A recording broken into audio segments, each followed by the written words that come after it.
How you doing? Welcome back. Today we have this beautiful Audi A7. We are going to be doing ceramic, 20% on all the sides and the rear, and it's facing forward. So you know what that means. If it's not a truck and it's facing forward, that means it's getting a windshield. So we have a lot of work cut out for us today. These are frameless windows, which to me means always being a little extra particular on that top edge for 4 individual windows. And then this windshield, let me tell you,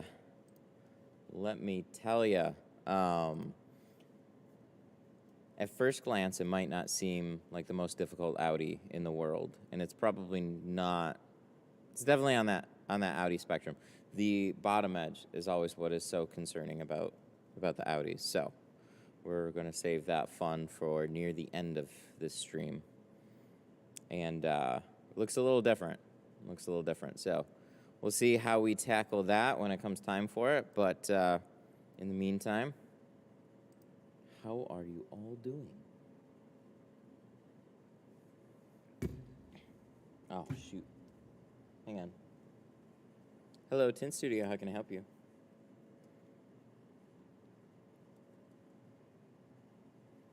Yeah. What kind of vehicle?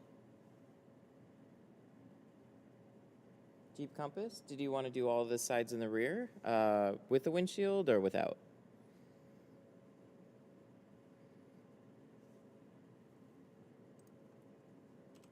Yeah, for sure. So we're definitely not going to be the cheapest place. That vehicle will start at $290 for all the sides and the rear. It'd be an additional $130 for the full windshield. So altogether, you'd be $420. All right, you have a good one. I love when they've been telling me, like they're like exhausted. They're like, I've just been calling around trying to get pricing. So if you could just give me some pricing, that'd be great. It's like, you're not going to come here. Question, do you micro edge on every car? No, I don't. Oh, wait, was that? Yes, I do. Sorry. Everybody always asks shaving questions. Yeah, so there'll be teeny tiny, nice, very pretty window. Do you use Apex for your tint service? I don't right now. I mean, I still have to put a little bit more time into it, so you guys will have to excuse me.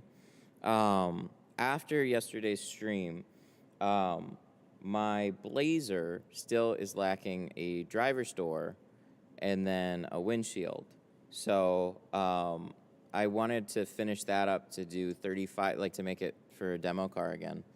35 in the front door and 50 on the windshield. And so I had Carbon Plus that I've been itching to try. So I tried that yesterday. And there's some good, there's some bad. Nothing bad as far as the looks, the clarity, the color. It's all really good. Just a couple of weird things. So I'll have to talk about that too, but right now I have Carbon Plus sitting on my Blazer, so I'm really, really happy with the final result on it. That's at least until the next class, and then we got to pull it off. I don't think I'm going to have tint on my car for more than a month anymore, because we got to use it for the class. You my boy. They wanted that $100 tint job. Yeah, very price conscious. They didn't tell me a price, but, you know. When you have somebody to just tell you, yeah, I've been calling around a bunch of places, I'm just trying to get a price, it's like, yeah, we're not going to be the cheapest place. We're going to spend a gross amount of time in your car. What's the difference between Apex and Carbon Plus? So Apex is their, like, top-tier super ceramic that's going to block out, like, so much heat. It's 95 IR. Where the Carbon Plus is a measly, like, I don't know, like 85. What is it? It's not measly. And this is like this is what happened. Yeah. Let me Carbon Plus. 80, 88 on the 5%, 82. So it's anywhere from like 80 to 88%. Or 80 to 88% IR, really. Well, 71 on the low end. They have it in a 70% too. Ooh, that's nice. I forget about that. So if you want like the best of the best in terms of heat rejection, the thing is, I probably open my big fat mouth too much. And I want to look at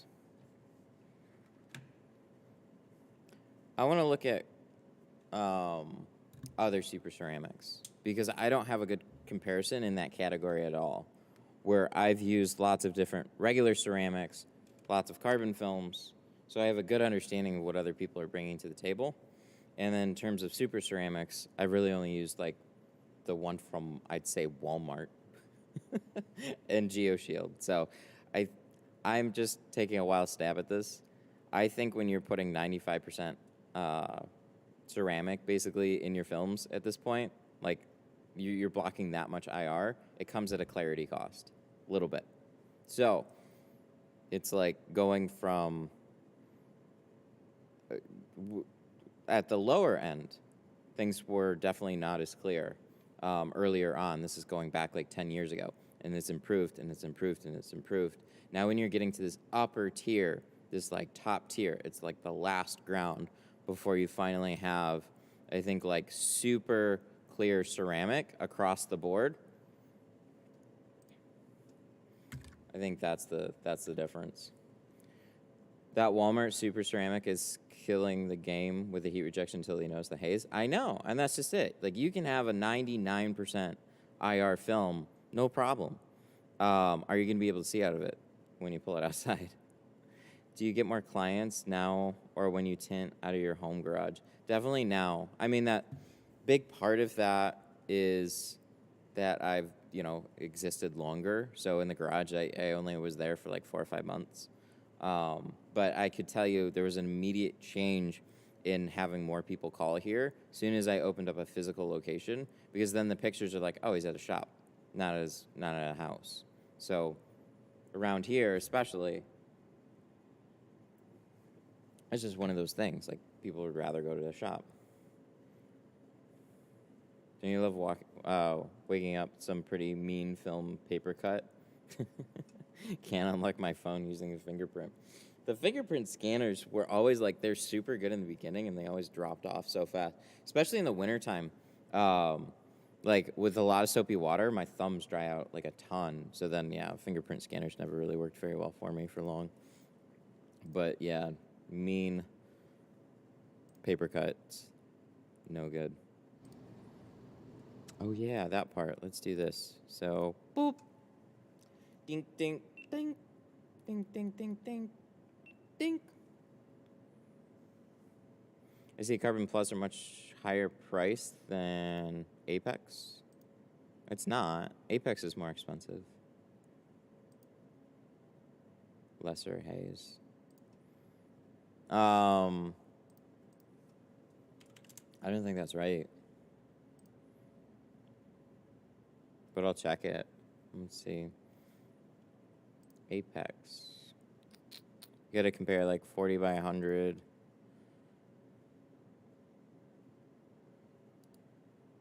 Yep. 40 by 100.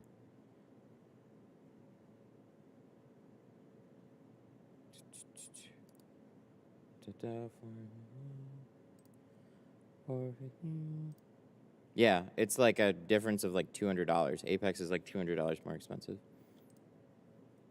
Definitely not on the same tier. It's more in line with Pro Nano. That's where they're placing it. So the IR numbers are a little bit better. But we're gonna get started. But yeah, the IR numbers are gonna be a little bit better on some of the Carbon Plus line, where they're pretty much even across the board. It actually is a really good indicator of how they make it. So you can, if you look at the Pro Nano lineup, it's like dead even IR numbers across the board. Why is that? Where the Carbon Plus is a little bit higher in the darker range and a little bit lighter, a little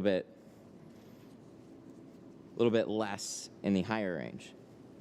It's because of how they color the film.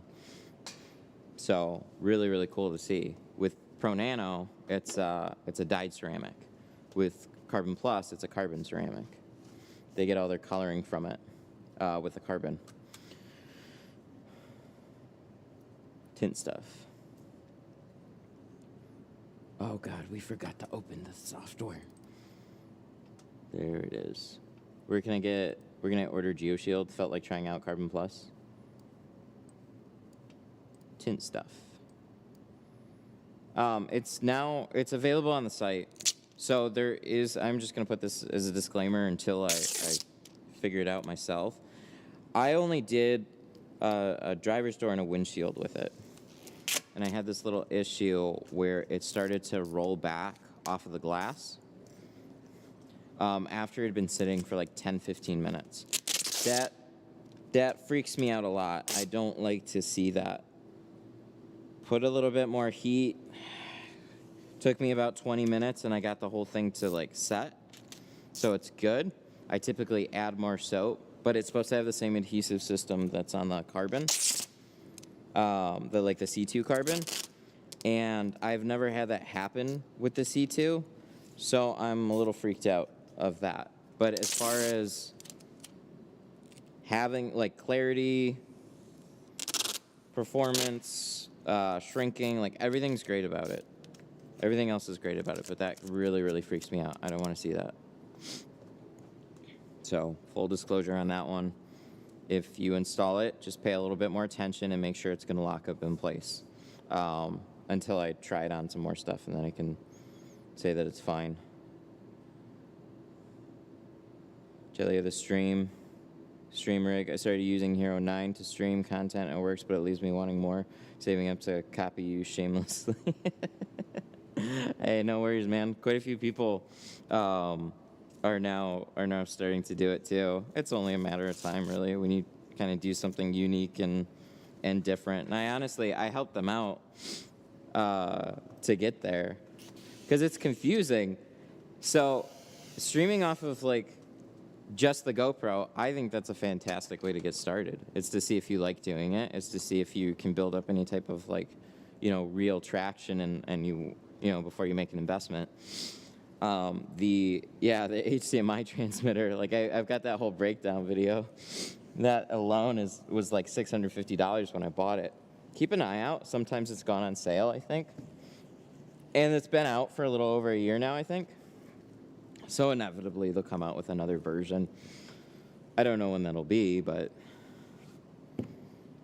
they have a couple different transmitters very similar to this. This one I just thought was the smallest form factor that could handle the job.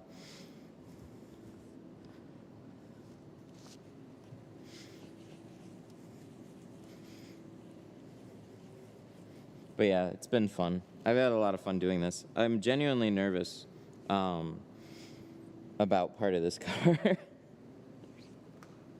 It's the Audi windshields. I mean, I'm sure we'll get it one way or another. It'll be totally fine. It's just like getting to that point. I don't want it to take any more tries than it has to. You guys remember we did, I think it was an A5 or an A6, the other hatch version of these. On that one, it had paneling that kind of went to about here, probably about like 3 inches. This one's like 4 or 5 inches wide on the interior. So, yeah, this was sent to me by my good buddies over at Symbol Auto Glass. Good buddies over there, because I know they sent this over here because they can't do it themselves. That was always the case with Audis over there. They turned into Audi City for a while. I don't know what it was, but so many people were bringing in Audis over there. And it's one of those things that when you have one of these or an SUV, just, you know, nice newer category. Like, they're not like, oh my God, super crazy, but I always have to take more time on something like this. So when you block it off for like 2 hours and then they add a full windshield, I'm like, I'm dying. I'm dying inside it at a regular day. It's like, you saw yesterday we had a Focus, right? So a normal day there would be like, okay, I got like a couple doors on some trucks. I got like a Focus. I got like a, I don't know, an Impala or something, maybe a Charger. You know, some pretty straightforward stuff. And then I get something like this, and I'm just like, oh, come on. And they're like, yeah, and he wants a windshield too. But now that we have it here, we can take as much time on we want. No pressure. What are you using to clean the windshield? And is it just a plain normal squeegee? Yes. So this is nothing fancy. This is literally a Libman, like, flat glass shower, flat window squeegee. It just works the best for some curved surfaces. It's really wide, and it keeps it just perfectly clean. So you see me wiping it off with a towel so I don't get any more streaks. Dude, these things, they're so good. I've tried probably about like 8 or 9 different flat squeegees similar to it. These ones are the best. So, highly recommend. Libman for the win. Okay, so we're going to continue prepping. That's what we're doing right now. Brake light's easy. Just carefully slide it down the window. Don't pull it. Correct. This one does not have one of those, thankfully, but yes, you're right. On all the Audis, they'll have a pull-style brake light.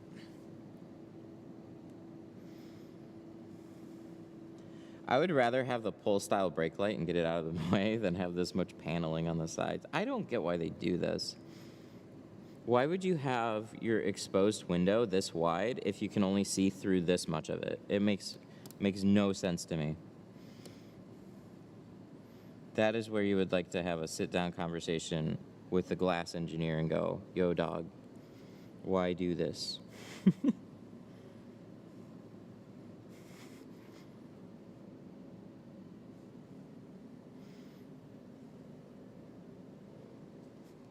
But it's at least not like pressed up against the glass. It's just getting all the film in there. It's going to be just a little bit more fun than not.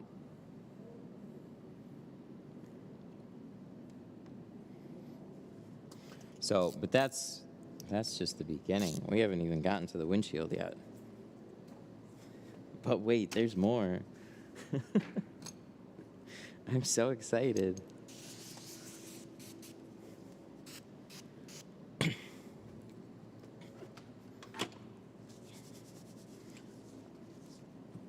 What are you charging? $650.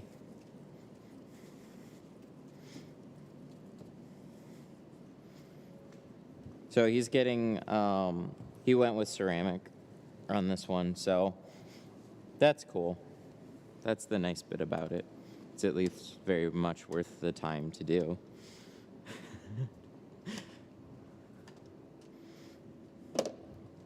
I like to keep a similar pricing across the board. And there's like, don't get me wrong, there's some things on this one that definitely like have me a little bit on edge. It's just like flashbacks.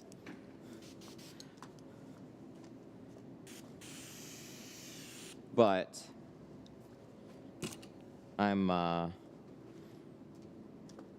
it's still within that, to me, it's still within that realm of like normal enough. It just has some things that we're going to take some extra time on. When's the Wagoneer coming in? He never ended up booking. So maybe it was, maybe it was all psyched. And then it was just too much. I don't know. I don't know, but yeah, he never followed up and ended up booking, so somebody else took the spot for tomorrow. I think we got a Grand Cherokee coming in tomorrow. We have that Mustang Mach-E coming in on Thursday. And then there's other stuff on the schedule. Those are like the immediate ones I remember.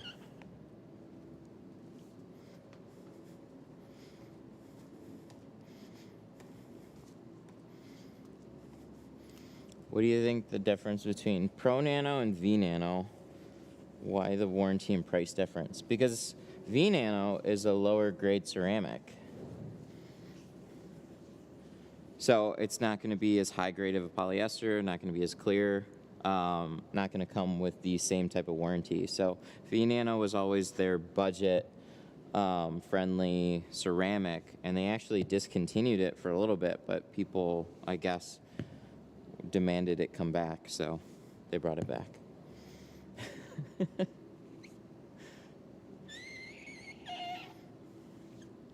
I guess with window films, with window film companies, it makes a lot of sense to carry a decent range of films, not just like 1, 2, 3, and possibly 4. So I guess it makes sense for them to bring it in. Enough people liked it. Where's my rags? Have you ever done a Mach-E? I've had a couple booked, but never followed through. Heard they were really straightforward. No, actually, this will be my first one too. I've never seen one in person. Just farther away on the road, never up close. So I don't know. I'm very interested to see it. It's actually one of the few cars that came out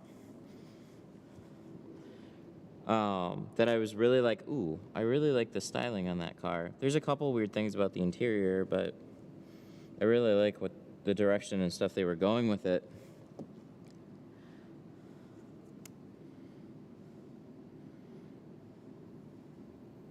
Okay, so we have to make a decision on this.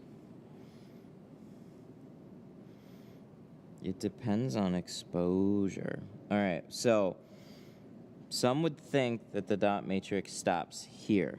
It doesn't. It stops here.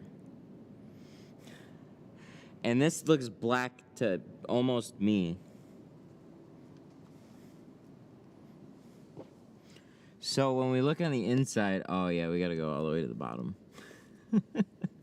Sometimes, so if you sit back, this is where people really let me down on some Audis that I've seen, because they'll just blaze right through them, turn out a half-assed job, but especially along the bottom, they'll like do halfway between these dots, but buddy, your dots go all the way down here, and that's what makes this also kind of difficult, because they give you some space here, but it also isn't a lot of space.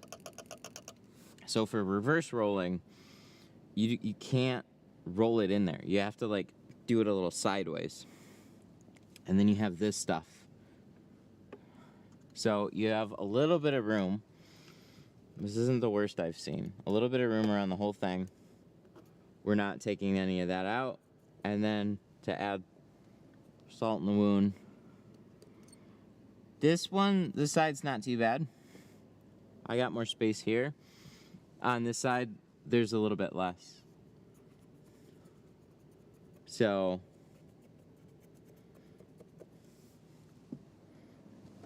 glitching. Is my headset disappearing? That sounds weird. I didn't see it yet, but it wouldn't surprise me if something weird was happening.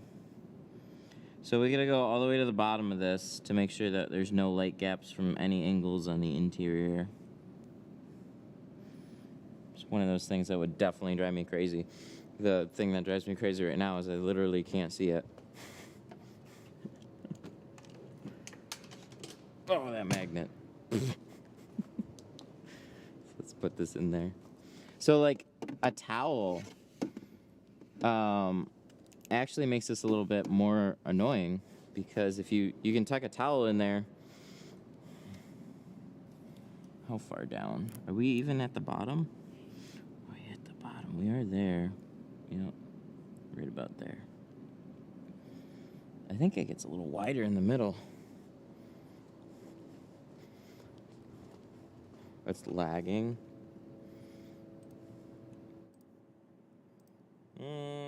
Oh, we dropped some frames. Here. I can do something that'll help.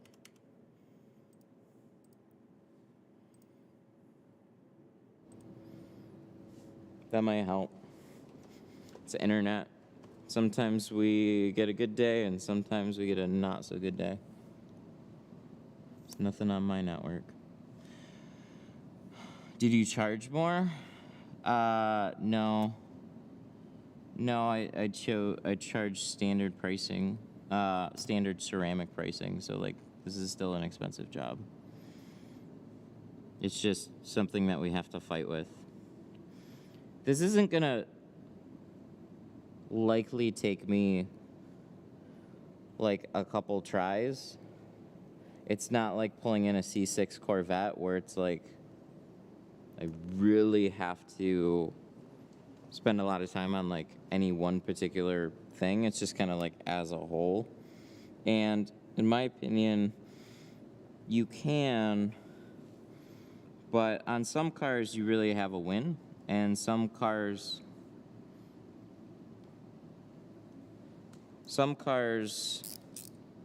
you know, you just work a little bit harder on.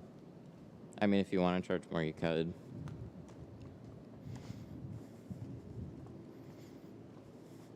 I mean, it's justified, but I kind of like, I lump a lot of things together for like simplicity across the board. That's why they pay me good money in the beginning, is just to take care of the hard stuff.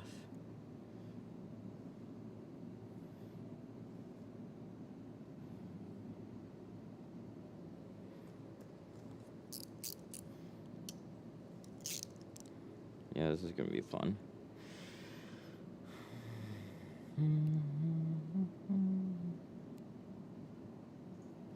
I want to get this right at the edge here. I got just a small area to tuck it,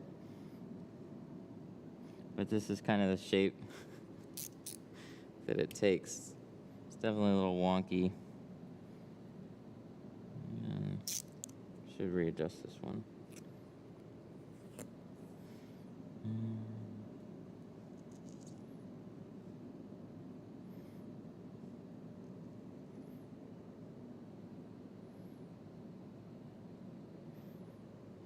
There we go. That's better. Seems better. Okay, glad to hear it. Yeah, like, I don't understand this place sometimes. Last year we had really annoying internet issues whenever the weather changed. It was pretty bad. And now it is changing. Like, it's getting warm and then it's getting cold again.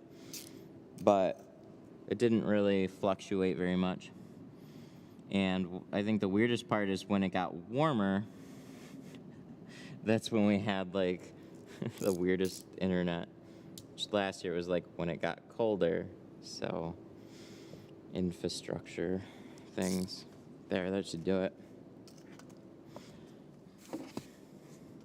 So what I'm likely to do on this one is tuck in a towel, prep the whole windshield, pull the towel back, and then install the film. So it'll scoop up basically all the water except for that last little bit. Should be fine. Audis are super tight. Yeah. They became like a part of my regular day. They never necessarily made them like super fun. But I had to do a whole lot of them. From like, obviously like A4s and A8s, like lots of those. And every once in a while you get the S-Class. And they were booked just like any other car. And a lot of times that's kind of how things worked tinting for other places. They're like, what? It's a car. Why is it more difficult? It's like, it's the time. It's the time. All right, let me, can I get this out here real quick, or do we gotta do the other one? Let's just do the other one. Is it this way? There we go.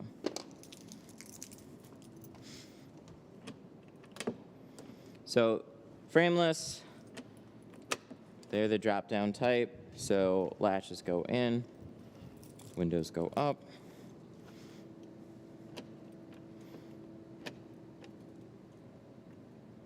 He said, and that one, there we go.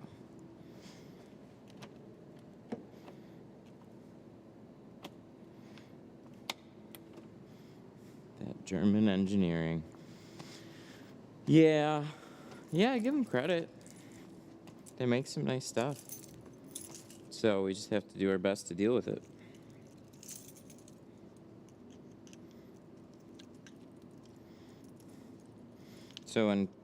But it is funny when people ask, like, what car do you would rather tint? Dude, I'd rather do that Focus yesterday all day.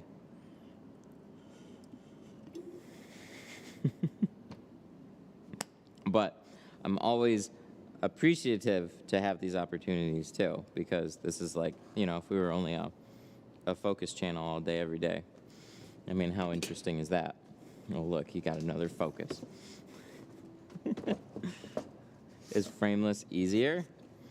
I don't know. I honestly don't think so.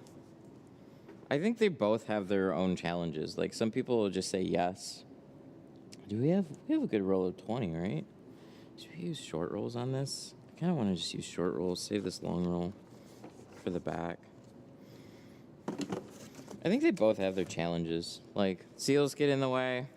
Trying to keep that edge nice and close on all the sides. So, Pro Nano 20. Is that all? Is that all I got left in that one? Probably should then. Oh, I thought I had more of this. Alright, decisions. I guess we'll leave that there, and we'll go back to the long roll like I initially thought. I have ceramic, and then all of a sudden, like, we do a lot of ceramic jobs, and then all of a sudden I'm like, I gotta go order a bunch more ceramic. Keep a stockpile of it. But I'm still in that, like, that old thinking a little bit, where like, you know, Pro Classic was obviously my most popular film, so keep that the most stocked up, and then have carbon and ceramic for when people want it. But then when carbon and ceramic are then your main your main attractions, it's like, oh dang, that's sweet. I gotta just adjust. So I'll carry a couple extra rolls and stuff, but you know, full ceramic orders, carbon and ceramic orders all together. They like, you make that money and you're like, yeah, and then you gotta buy that film again and you're like, shit. This is part of the business.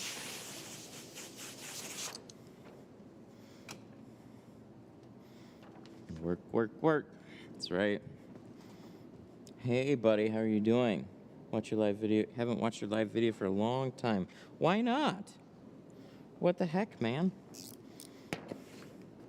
See, I wouldn't have known if you didn't say anything. Now I'm, like, offended. Thanks, pal. You call me buddy. Thanks, pal. Speed run. Not on this one.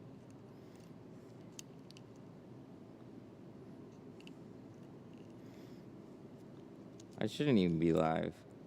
I should just be doing this for fun. But here I am. All right, let's make sure we got some fresh blades.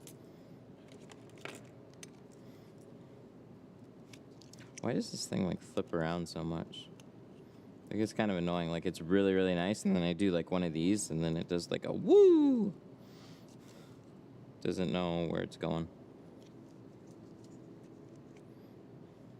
Tier Shield isn't available in the Netherlands. No, I'm sorry. They're US. They're not a giant company either, so.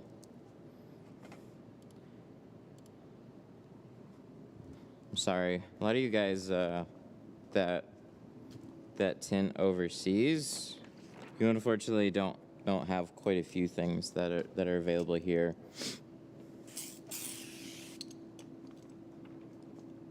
There's some like foreign distributors with like tools and stuff, but not on the same level. A lot of this stuff is like because there's just so much more tinting in the U.S. So, you gotta make it happen out in your own country.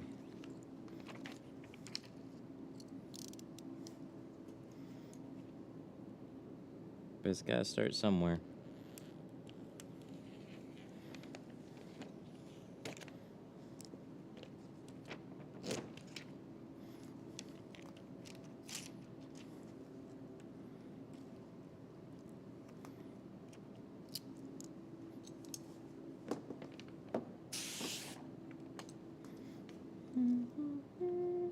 All right.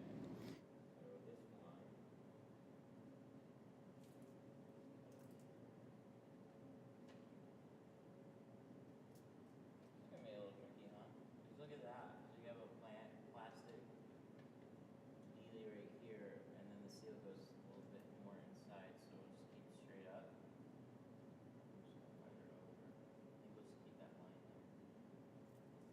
Because you can't really like cut there, so. Not in the same way anyways. Yeah, that's fine. Tear it off a little bit. Right about there, I think. Pretty good.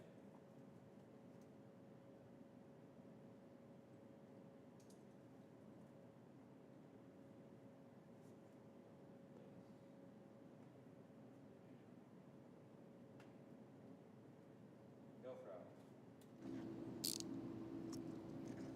Oh, you guys can't see from over there?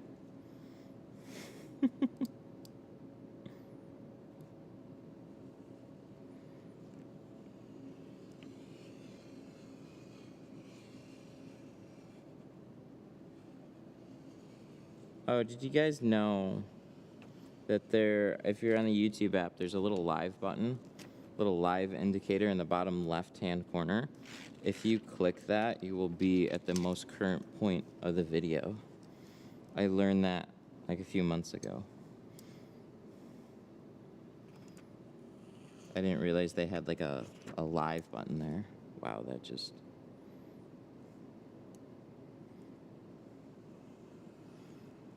butt shot.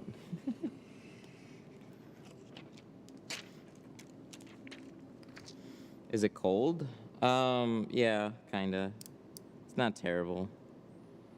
We have that really annoying, like, April change here, so we get a small taste of spring, and so it warmed up to like 60 degrees for a little bit, and we're like, yay, it's summer. And then April is like a harsh reminder. End of March, beginning of April, and I swear, it'll become summer, and then we'll have this like terrible winter storm blow through for like a day and just piss everybody off. That's what happens here every year. How do you get customers and spread the word of mouth? So far, I've done 10 cars, starting to put my garage and having difficulty getting more customers. It's a slow grind in the beginning. You can impress the people that come in. You can ask them for like nice reviews. Well, ask them for an honest review. But encourage reviews because that's 10 people. Naturally, I'll have a bunch of people come in here and people just aren't inclined to leave a review. So if you encourage some people, that'll help out. Like, hey, if you really, like, you know, want to help a small business out, those really, really add up fast. You can try some like good old-fashioned Google advertising. not really old-fashioned, but directing more people to your shop. And I think one of the best things is, while it's slow, break outside your comfort zone and start putting out some content on some different platforms and build up a following for your shop.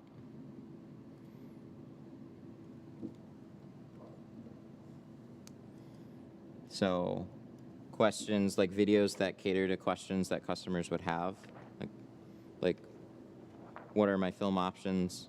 Why do I carry these? What do I like about them? What are the difference between, like, you can go broad too, like what are the difference between these window tints? Gear your website to be a resource for people that are looking for window tinting is a huge one.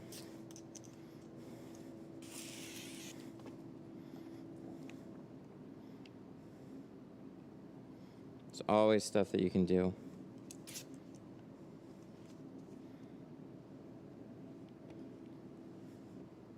So especially, like, a lot of people just jump to paid advertising. What that does is it helps with your exposure and just kind of like brute forces you into people's lives. But it doesn't necessarily mean that you get clients from it, but it's a good chance, especially when your site's set up right. So it's important to do that kind of stuff too, but tailoring all your stuff to be an organic resource for anything and everything about tint. Because in this day and age, you can be just another tint shop like everybody else, or you can be a resource.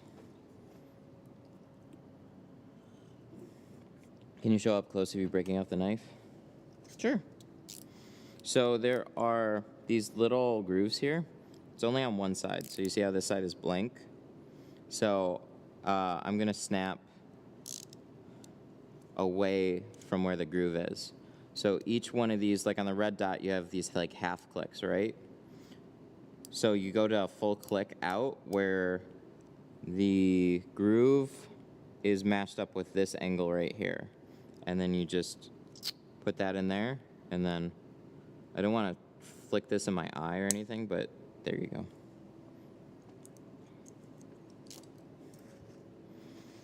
Yeah, I'm just nervous of that, like, hitting my eye being so close. All right, 20. Awesome shop, thank you. I have 2 cars this weekend. I'm still pretty slow.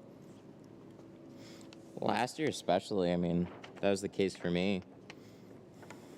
I mean, it's a stark difference going from very busy shops that are still busy to then on my own. I'm a qualified tinter. Been tinting for those companies for a long time. And then I'm just like sitting on my thumbs waiting for business. So I asked all those same questions. And fast forward like a year later, the clients that you've done good work for will come back or will refer friends and family. So a lot of people are actually like changing out their cars after like a year or so because of just how crazy the market got. So people were like, they got them tinted, then they sold them, they made money, and then they're like, hey, I got another car, I got you for you to tint. So, I mean, there's definitely some of that.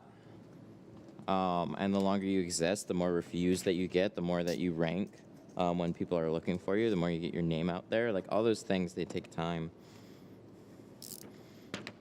Which is why I definitely suggest do what you can to, like, 1 foot in one door, 1 foot in another door. So it's not as scary, but, I mean, if you love what you do,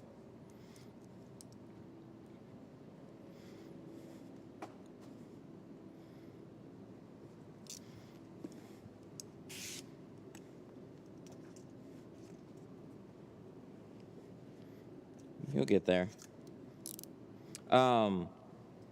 Okay. Can you recommend what a new tinter should get? You mean for income? Is that the question? It's tough to say because there's a couple different ways you can structure it.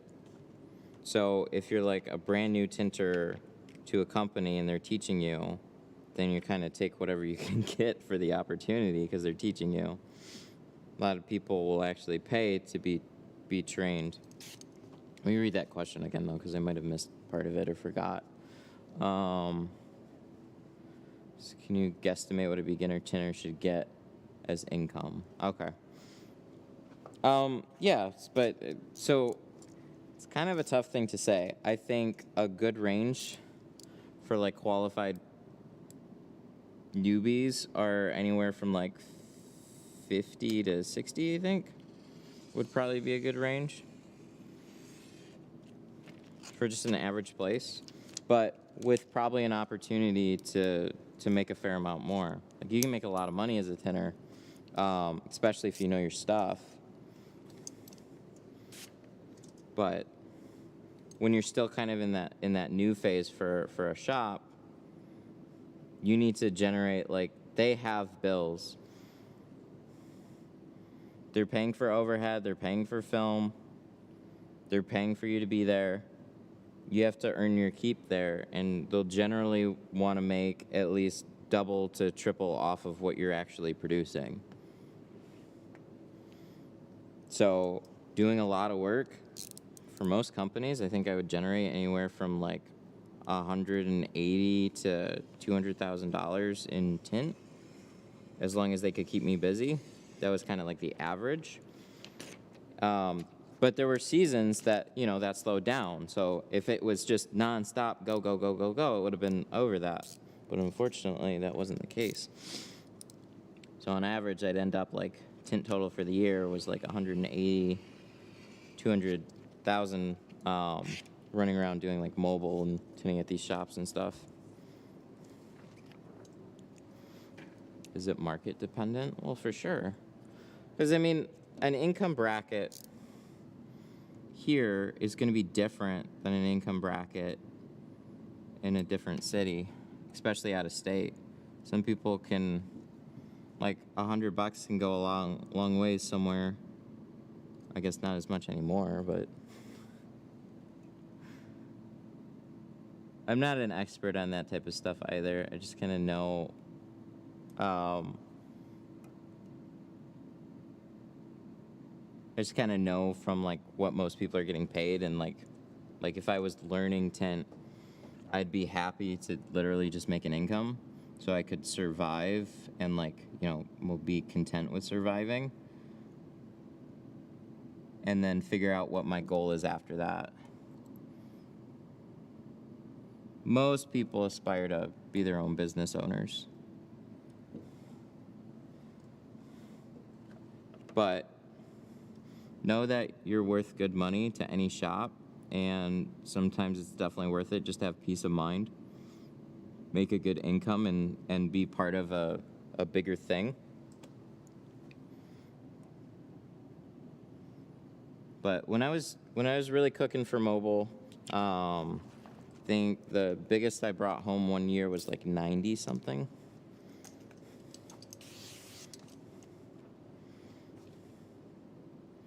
Yeah, a little bit. Oh yeah, a little bit more. Look at that. That looks good. This is like, who cut this? This isn't straight. This isn't curved enough. Just a little bit more.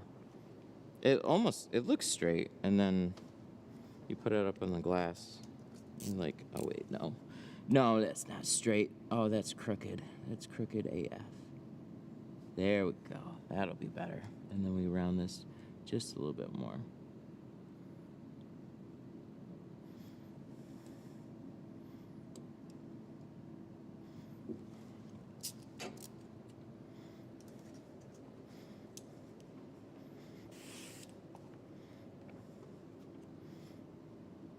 I don't know. I suggest so shops won't like me to hear this necessarily, but I mean you can find, there's some shops that have amazing opportunities for people. They're great homes. They'll treat you like family. They offer a handful of services. They put a lot of effort into those services, and they expect good quality. They expect their team to perform, but then they compensate you really well.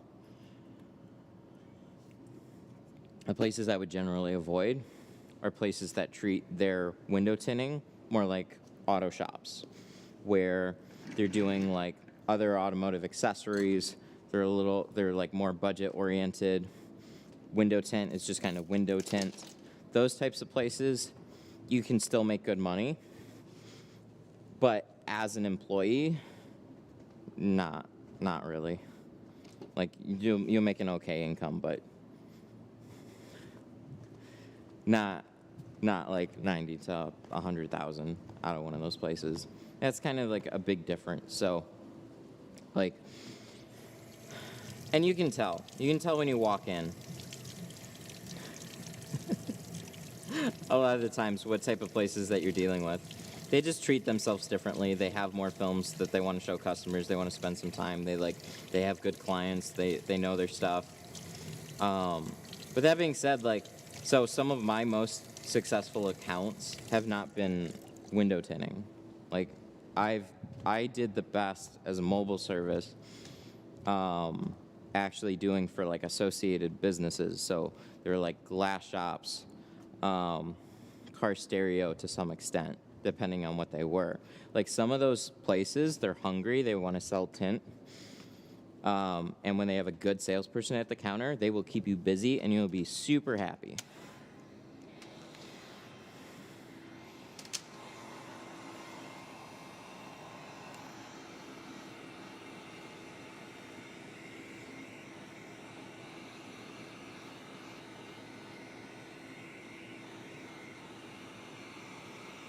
That's why I liked mobile. I got a lot of perspective on other shops, you know, because I would tint for a shop that would whine and cry because they're on the wrong side of the road, or, oh, hey, we're on the wrong side of 8 Mile.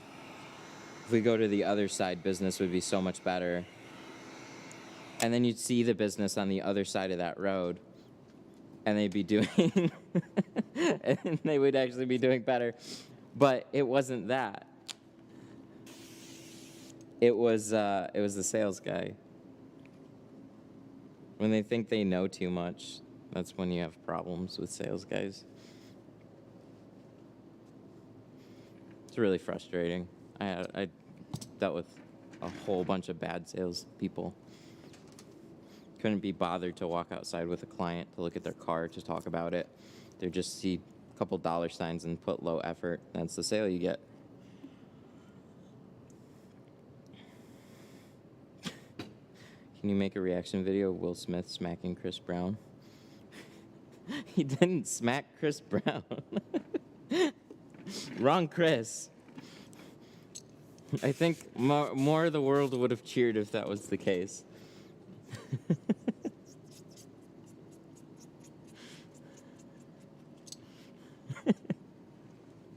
There you go. That's my reaction.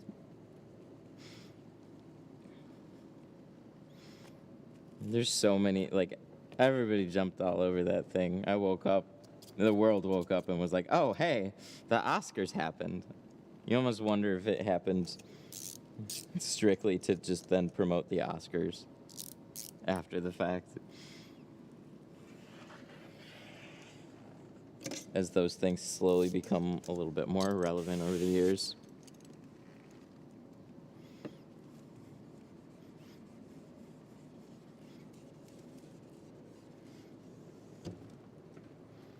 Wow. I'm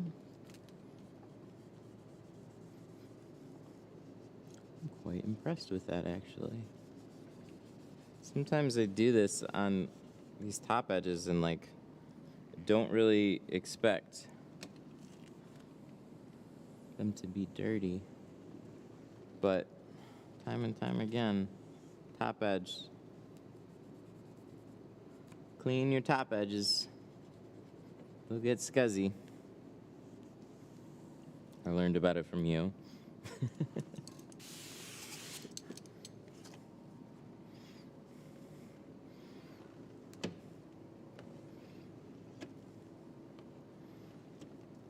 Right, hang on. Let me push this up a little bit.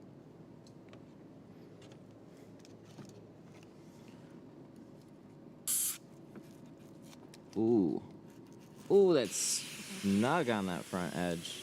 And this one right here. I hope I didn't go too far forward on this one.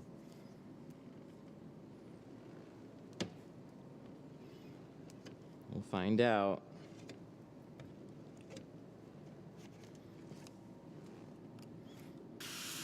A little snug there. That's all fine. This back corner a little bit, but you can put some pressure on the glass. Push it this way. It'll help free up a little bit of space.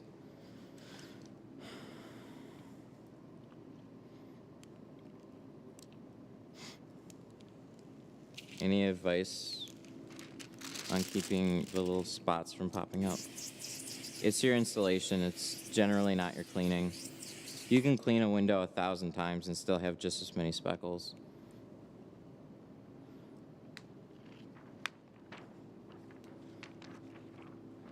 It's just that everybody jumps to cleaning. They're like, oh, I didn't clean it right. You actually don't have to hardly clean most glass. Like, if you want like a super, super duper nice, I mean like flawless result, a little bit more cleaning's gonna go a long way. But generally it's, I mean, it is. Like, it's kind of fact. It's just, you're not installing the film right. You're fighting with it too much. All those spots that are showing up are basically showing you problems and areas that you had. I pointed this out a lot. So having, oh my God, oh, it's doing that thing. Having clean water is definitely like super important. There we go. Whew. See that front corner there?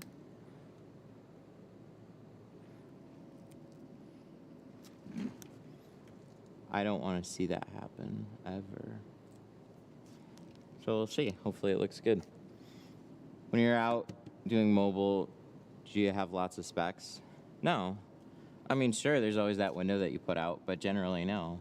Because it's not, most of the time, it's not your environment. It's you.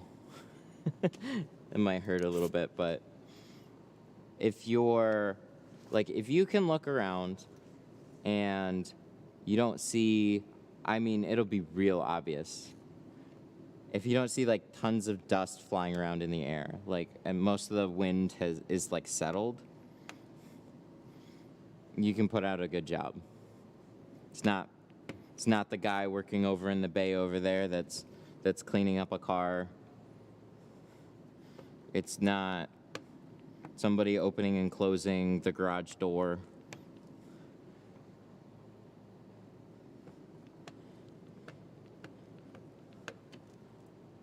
It's the install.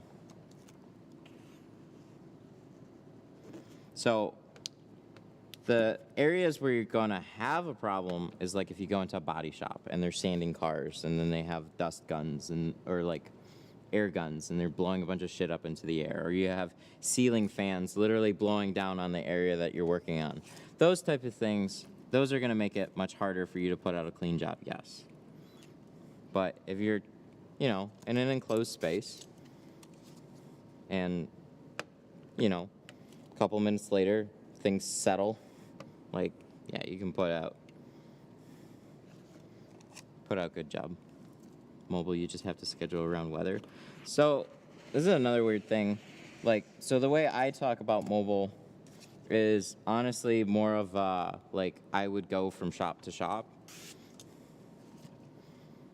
And I think like I don't like the other way where people are tinting just outside. I think it's like trying to paint a car outside. You're gonna have problems.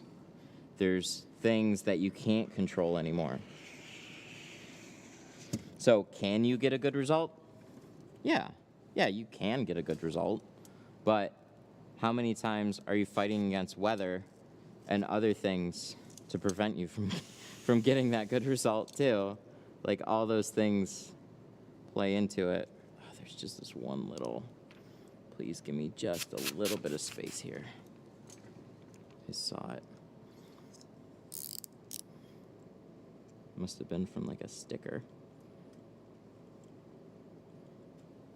That. Right on the edge.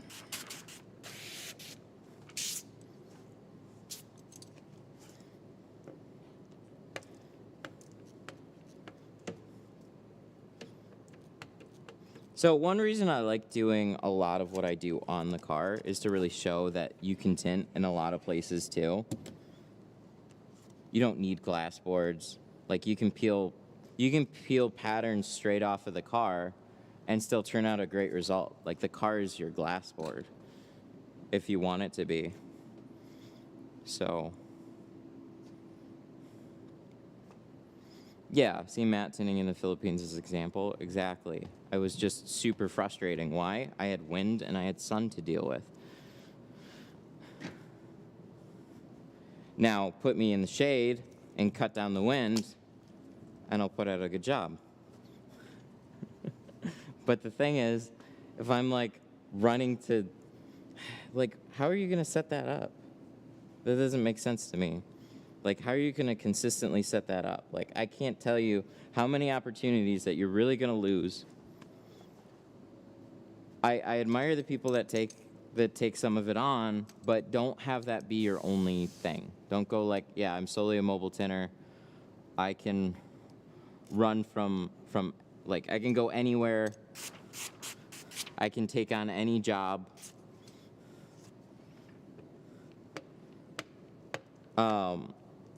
And if you do that, just price it appropriately. Price it so you can work yourself into a space or something more consistent. Because you're really screwing yourself on potential there. Do you do one car a day? Yeah, right now I am having a blast doing one car a day. Stark difference from last year. So here I had to make a choice, and right now I'm just continuing with it. So wintertime slowed down quite a bit. It's not that unusual. Was a little busier was actually definitely busier than last year or the year before. But so my main goal when moving in here was not to be a full tint shop. Like I didn't want to open a tint shop. I wanted to keep the channel running. So what I wanted to do was then have, a steady flow of live streams and then also have, steady business.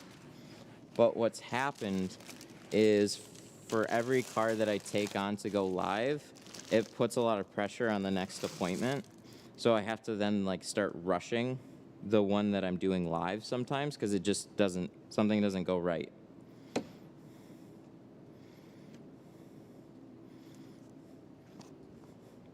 So I'd try and schedule a little bit more space apart, and then the one that had more space was he was either waiting, or he'd show up late, or there was always some sort of little issue there.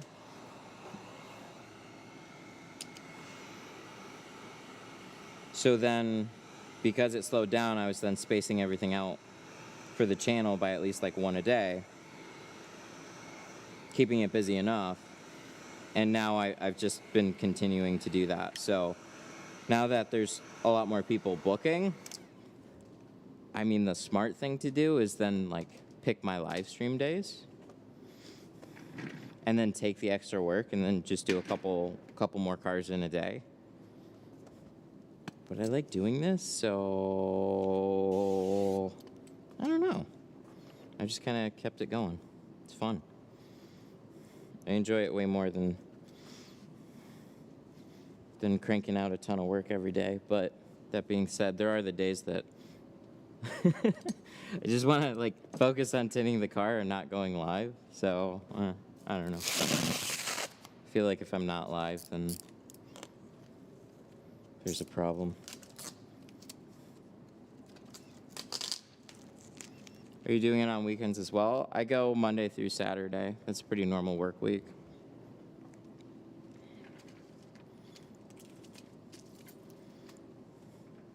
But might make a random day.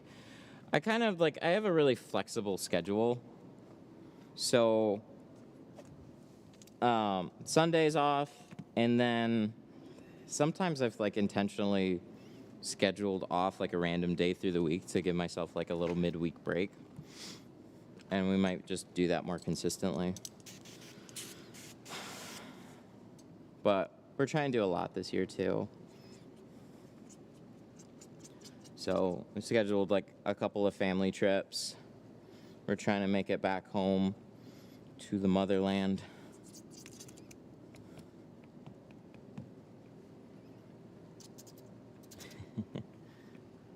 So that'll be cool. Like, I'm excited to go back to the Philippines. We're planning like a big trip to go back there.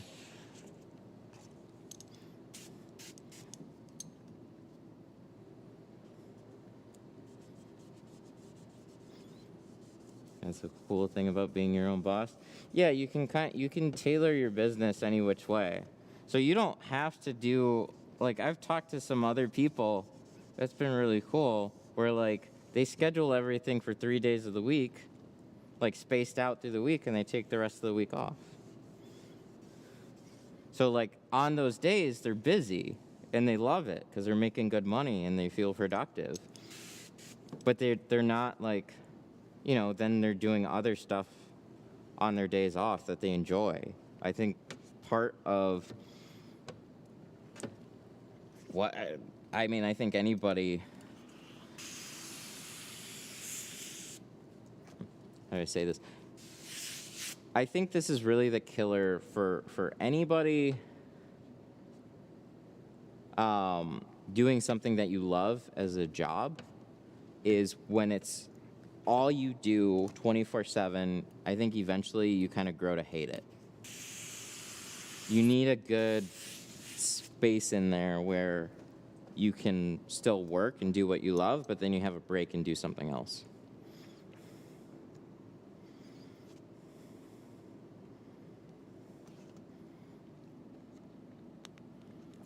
So even if I set this up to like crank out work every day, I'm eventually I'm gonna be over it. I gotta make it fun.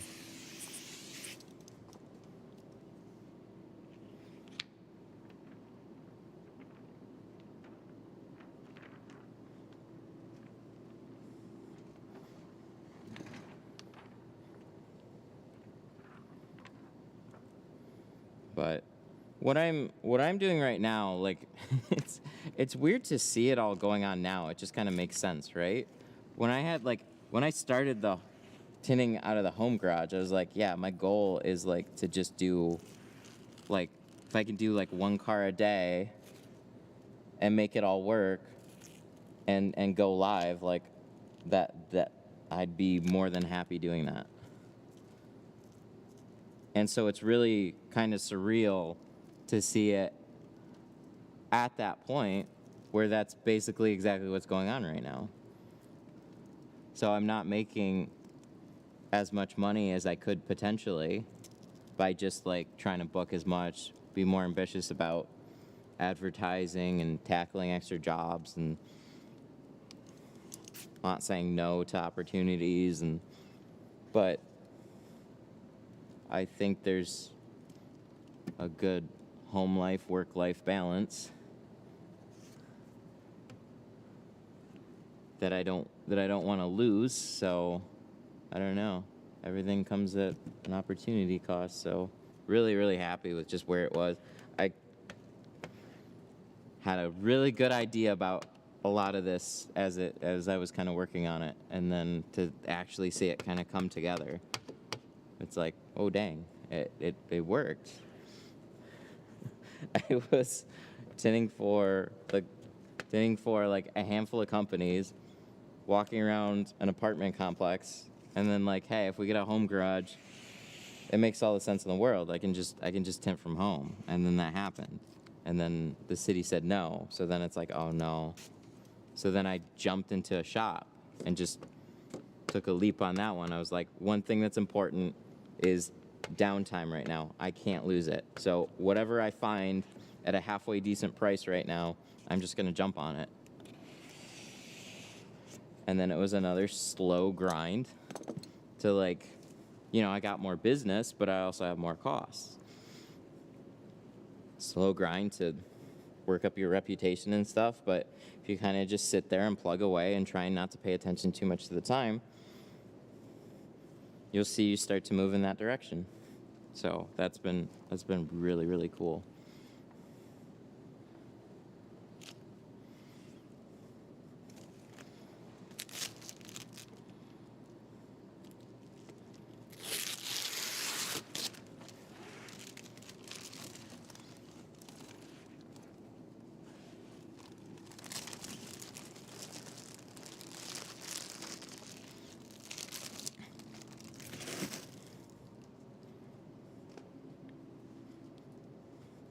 I agree. I work at a shop all day, then went home, busted out a car a day at home. It was work, work, work all day for a year. Definitely weighs on you. For sure. What are the pros and cons of bottom feeding? Is that better for all types of windows? Bottom feeding. I am now going to refer to all the bottom loaders as bottom feeding. It's personal preference. So on this one, you're actually seeing that. We're just not removing the seal. I don't have any side paneling and stuff to fight with, so it makes it really, really straightforward. Nothing's gonna wash a bunch of dirt into my window.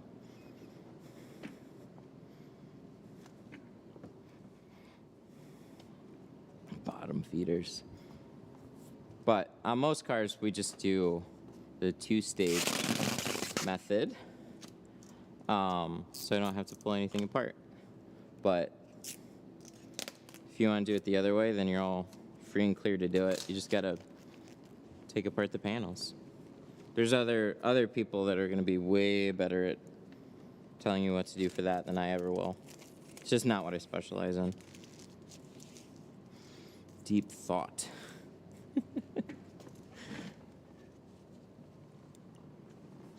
Right.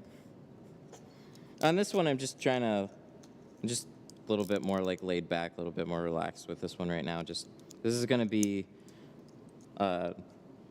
just take our time, do it right. I mean, that's what we do with, I guess, all of them to some respect, but just kind of like settling back for the long flight on this one. So we got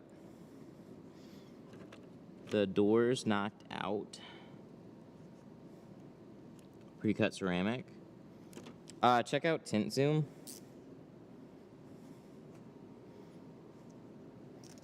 They're super geeks about their software. So they, I think they have like 4 different softwares. So whatever you're ordering from them, you'll get a good film because they do GeoShield kits, but they're also real particular about, like, they do a lot of cars, so they kind of know how to tailor the patterns on the vast majority of vehicles, so they're a good bet. Why aren't you using the factory edge for the bottom? Oh, it would definitely be help if I did. I do this thing where I'll split a 36-inch roll in half, and if that's the case, then I just have to like annoyingly flip the whole thing around, and I just like to leave it where it's at, so I'll just split it and then bring the other piece over and then cut it.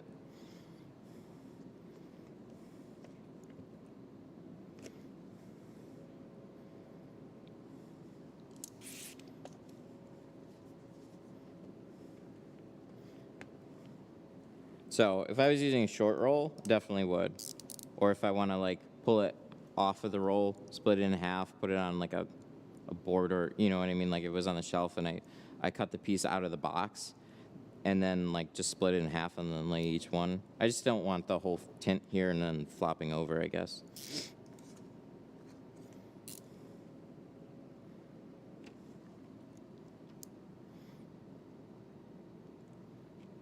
But however you get the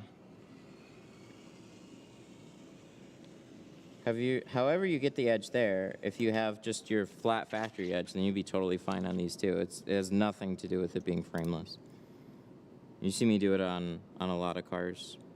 The only thing that's changed on this frameless car versus, like, for example, the Focus that we did yesterday is I find it sometimes a little bit easier for me to just not double cut the windows.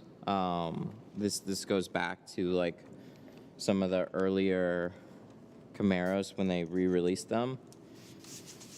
I would double cut on both the Challenger and the Camaro, and then I'd go to the driver's side and my pattern would be about a 1/4 inch short because there was a difference from how far this seal came out to how far the other one came out. I don't know, and I just got really annoyed at it. So then I just started individually cutting them, and then I kind of just took that over to the 4 doors as well. So doesn't necessarily make complete sense. It's just what I'm doing. That's the long story.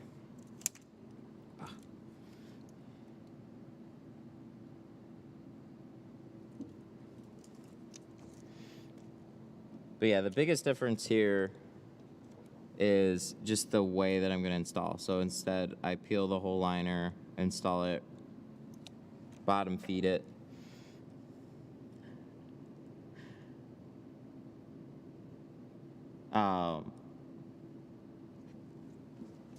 Because it's pretty straightforward to do it that way in this.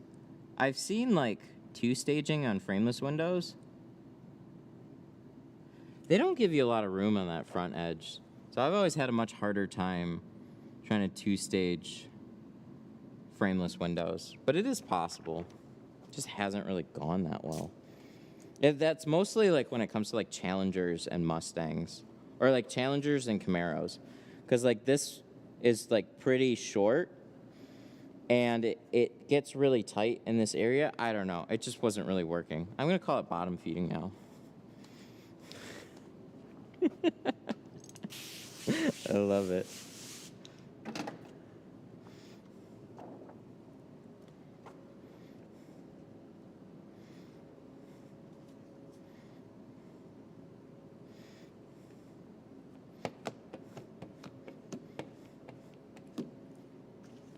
Makes sense though.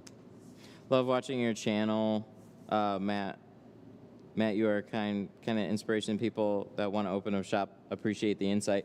You're welcome. Thank you. I really appreciate that too. Dude, I never wanted a shop. I know I keep saying that, and now it's like, well, and like fast forward to how things are now, this was scary. This was scary for me to get into. I remember there was like a pretty bad thunderstorm on my way to leave a security deposit for this place. And then, but as soon as I had the keys, I came over here, I pulled my own car in here, and I was nervous, but also excited. Because it's like, oh my God, all these things that I've been like, if I only had the space, I could do. Well, now it's like, put up or shut up. Now you can. You got the space. I can't tell you how nice it is to actually have a space where people can drop off cars. You have all the space you need to walk around it. You have space for your stuff. And then it's like, because you're set up in a space, you have more time now.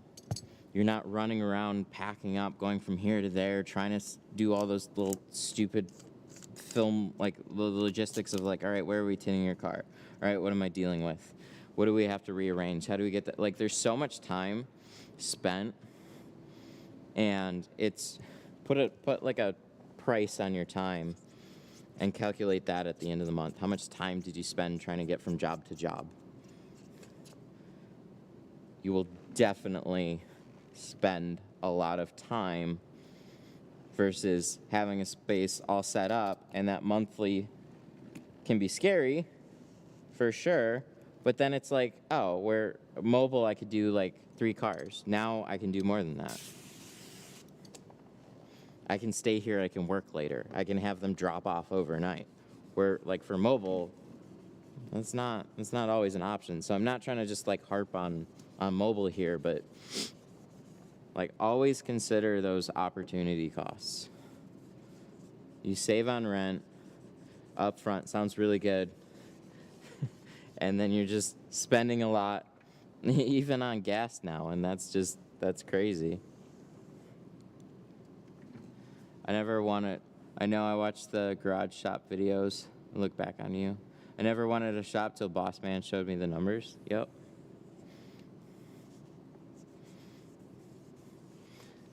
And it's not as straightforward as looking at that bottom line on like how, like, hey, I'm doing cars for this amount. Like, even if I did like 2 cars a day at like $200 each, you know, I'm making way more than I'm making now. I think that still is true. But there are expenses that definitely add up, and you're not always going to be doing that work. So, but just finally, like, being on the other side of it, it's not as scary. It's really not as scary as what it seemed. People that own shops, they, I don't know. Some of them you look at and you go like, how the fuck does this guy own a shop? He's nuts. Like, this guy's an idiot. How does he own a shop? And it's like, well, because he was too stupid to listen to anybody telling him no, and he just did it. I think that's just so true. Was that... What was that other word for speckles? Snickerdoodle or dingleberry? Little dingle dangle.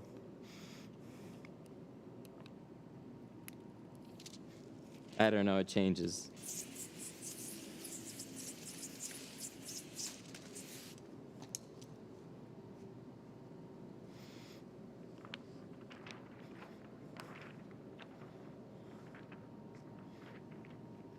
I have my expensive tint, which is ceramic, to offer to people for cheaper option. Do you think I should offer carbon or pro classic? Why not both? Why pick one? Did you see my TikTok? It's best to have a 3-tiered system. And you can arrange it any which way that you want. Your middle value is honestly going to be your best value prop for the money. And that's where you always want to sell the most of your most expensive, but let's be real, not everybody like values it the same or has the money to do it. Because it's expensive and I can't afford multiple types of tint. Okay, fair enough. Go with Pro Classic. Save yourself a little bit of money and then get carbon. Because what sounds stronger? Going from 50% heat rejection to 75 to 80% heat rejection, or going from 0% heat rejection to 75 to 80%. It's like an all or nothing type of thing. You're trying to, like, there's things that I could do to widen those barriers a little bit more. Like, I could offer, I could put like a lower warranty on the Pro Classic. I could go for the things that really matter to the client. That's what's going to make a difference. Because I'm going to spend money where I see value. So as a business, I don't want to take on a bunch of risks. So I'm not even going to bother with something that's cheap that I feel like is going to fade. That being said, like, the next thing up is like, okay, so we have more shade opportunities possibly, and then we also have warranty, like protection plans, and then the big one obviously is like heat rejection.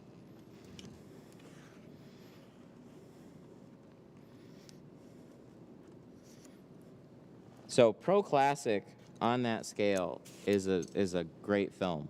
Like, what do most people get their cars tinted for? They want it to look cool. Pro Classic does that. It looks amazing. It'll last. It just doesn't have 90, or it just doesn't have an insane amount of heat rejection. So I would go on the lower end, make up some money. Well, I say lower end. Go do Pro Classic, and then save up some money, and then offer like a mid-tier. And then kind of put it like, you know, it's in the middle. It'll be like your best value prop. Where now, okay, well with this one, you get 50% heat rejection. So you get a lot of my top tier, and you get everything from the low tier at a nice rounded price. Boom.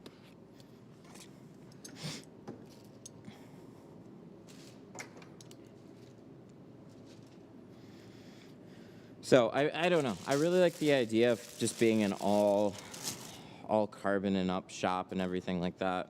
I really like that idea. But the prices have to support it too, so.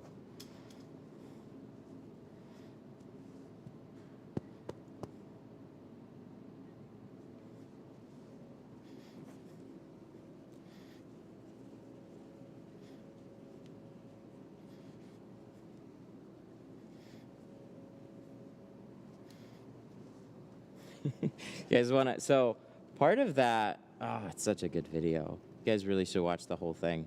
So there was a MKBHD video that had a great summary of it, but talking about like tech offerings, for example, like they ladder you up. A lot of these companies, I mean, like every company, they do what they can to ladder you up into like what your highest dollar amount is. So they might start you off here, but they have like little offerings that kind of like raise you up, and then you're kind of like spending the most amount of money that you're comfortable with or whatever, or even overextending on something that you really see the value in. And there's something there to like cater to every little niche. So like what you see with tablets, like the iPad, they do that with like storage. So you can now get a iPad Air with an M1 chip. So it's a chip that they put in the iPad Pro,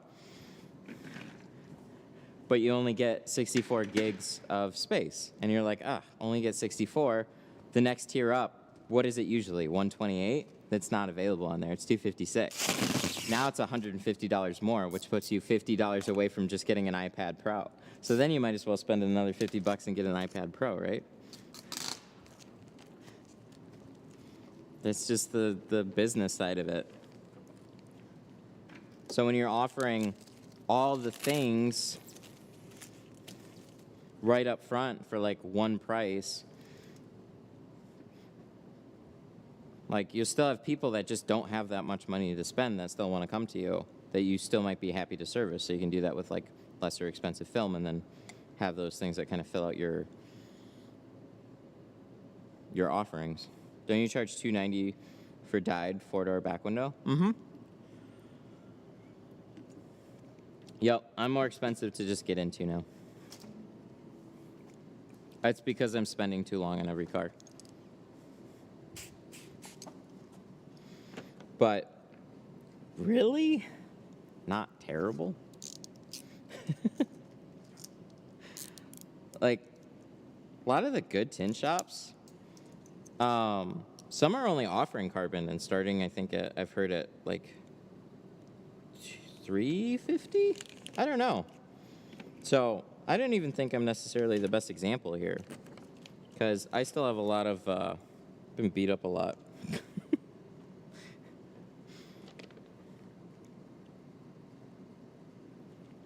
So I think there's other places around here that are actually charging more than I do. I'm probably putting out worse service too. So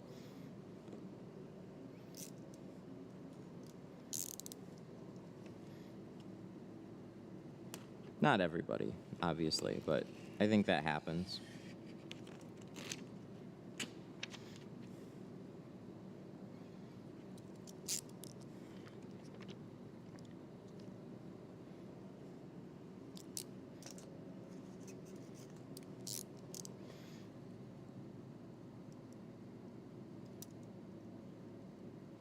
But I don't know. I listen and I watch a lot to what a lot of, like what a lot of other people have told me and what a lot of other people have done from like shops that I've worked at. So like even where I'm at here probably could be improved.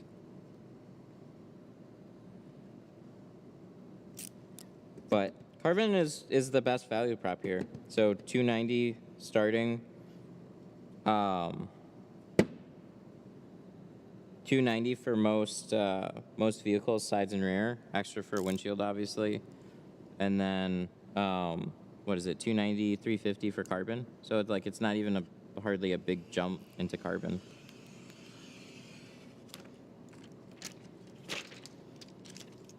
Is it normal for your tri-edge to bend? Yeah, they're flexible. Yeah, see? They're like you want them to have a flex to it. So then you can, like it kind of forms to that curve of the window and you sweep it in the seals. Also, don't use this edge. It's tri-edge, and they say, like, so tri means three, but don't use this edge. Always use the smoother beveled sides of both of this. Saw a lot of people using this side. Don't use this side. That side does nothing.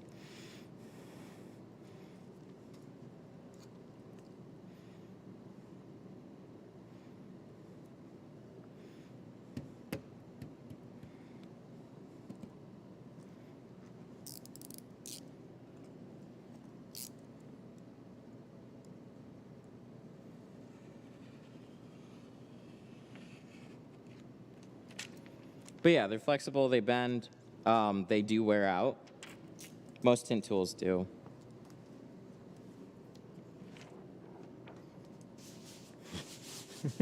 What side again? Sorry, I wasn't visually watching.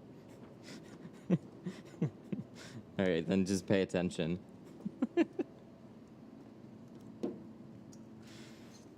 I'll show you when I go to install. It's the side that I didn't realize that people were trying to use. There's like a flat side to the tri-edge, and then there's like the smooth beveled sides. So like you just can't use the flat side because you're not squeegeeing anything with it.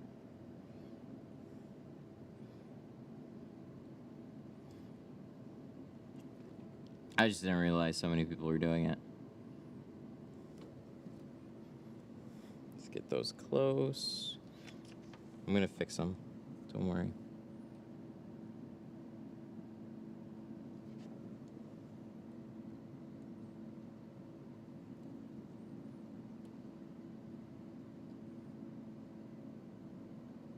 Yes, the longest end of the triangle is not used.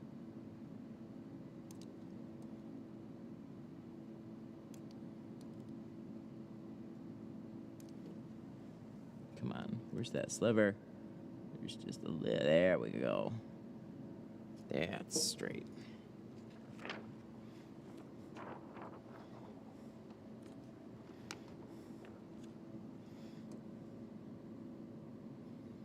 See, the class was really healthy for me too, because then I get a refresher on like the way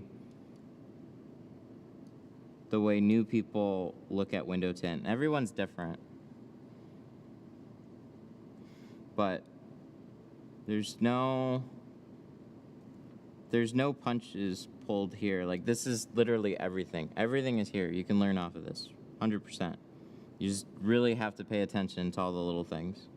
So, not just the act of shrinking or squeegeeing a window. It's also doing it the right way.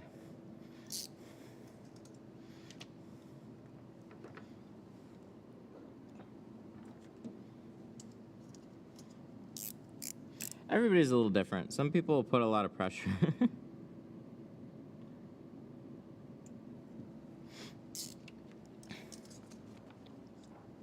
Did you see any cool tinters? No, I didn't have a good way to network there, which was one of the hard things about trying to do what I did there. I was like trying to find somebody with a car was annoying because most people don't own cars over there. There are cars, and there's people that own them, but especially when you go out into like a lot of the smaller cities and towns and stuff, like it's just most people are all public transportation for everything. They don't need a car. It doesn't make sense there. They'll take taxis or tricycles or jeepneys. That's the word.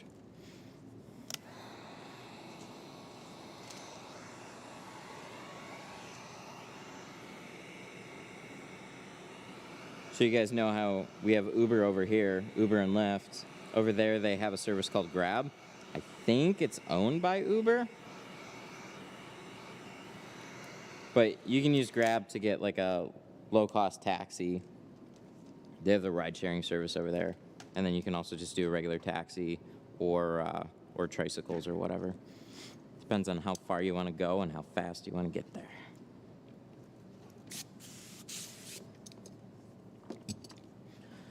Oh, dang. I need my stuffs. Look at this. Just piling it up here.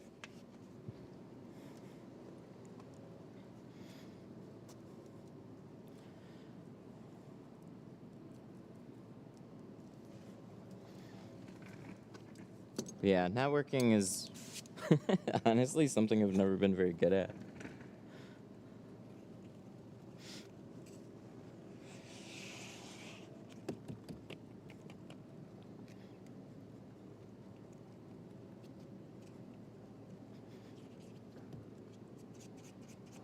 Love your video tinting over there. Thank you. I have mixed feelings still on that video. I would love to be able to do some type of a follow-up. And actually, I think I could handle it a little bit easier. The wind would still be somewhat of a problem. But literally throwing a cold towel over the windows would have probably fixed my entire solution, or my entire install. It would have been shaded, and it would have been cold, and it would have installed so easily. So I think that would have fixed it. That's where, like, that outside ingenuity, like, I don't think that way. I don't have to do that. So it takes me a little longer to figure that kind of stuff out. Matt and others charge almost the same price to remove his tint. Frameless windows would be awesome for the class. Yeah, I think that would be helpful. Trying to get some of those different opportunities. So there's all these things that like we could do for the class.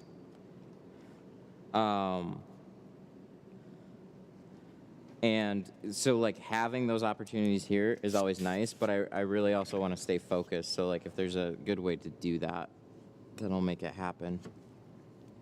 Because really, most of the people hadn't been tinting for long at all. Like one guy had been tinting for literally a week.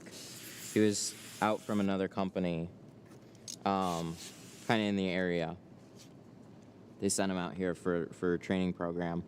And smart guy, really, really cared about learning. Spent about a week practicing. Came here and just like he had the right attitude for it all. Did really, really well.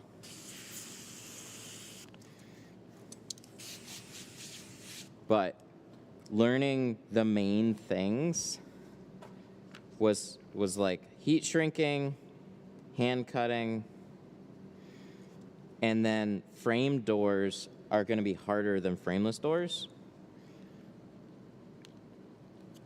So like learning those, and you're going to run into more of them. So learning those little nuances, then like what do you do for a frameless door? Well, it'd be great to have an example of it, but yeah, it would be kind of on the back burner for some of it, like literally this. But I was really happy with the way everything went. Except for the electrical. That was annoying.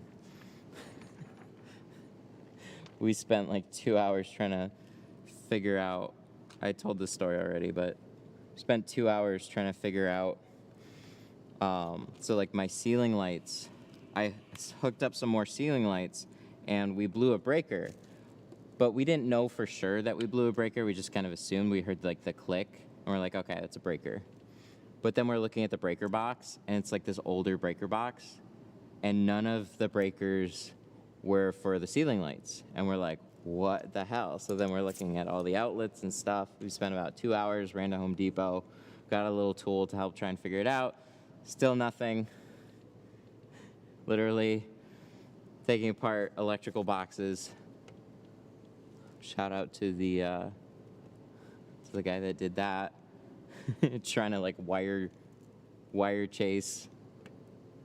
Like, what color is it? Because there's a whole bunch of them at the breaker box. And then there's this one breaker that had a lock on it for whatever reason, and that was my ceiling lights. So it's like we were looking at every other one except that one, and then at the very end of it, we're like, oh wait, what if it's this one? And then we try it, and boom, there it is. Lights come back on. All the outlets were working, and we still had some lighting, but it wasn't the same. So annoying.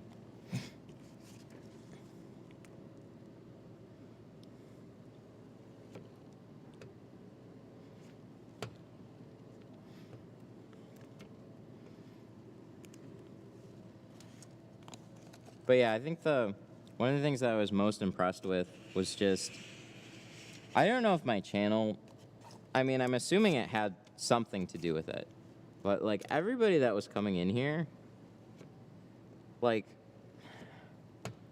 they caught on really, really quickly. And so I'd see what kind of mistakes were happening, and then we'd make adjustments as we're going. But seeing, I think, ahead of time,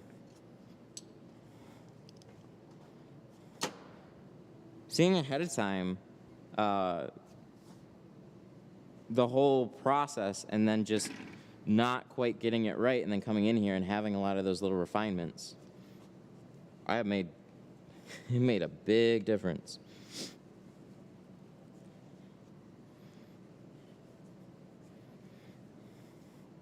Woo. This looks good. I'm very happy with this one. So what edge for the tri-edge? Oh, didn't you see it? Oh my gosh. Okay. So you have the Detroit Tint Studio side. Like, you can use it front and back. It's just like these sides are nice and slim. This side. These are nice and slim. You got this round here. This side is just very hard and not rounded or anything. So like this side you're not going to do anything with. So don't pay attention to this side. Use this side and this side. And because it flips around, you know, like this way or this way or this way, like you can do everything that you need to do.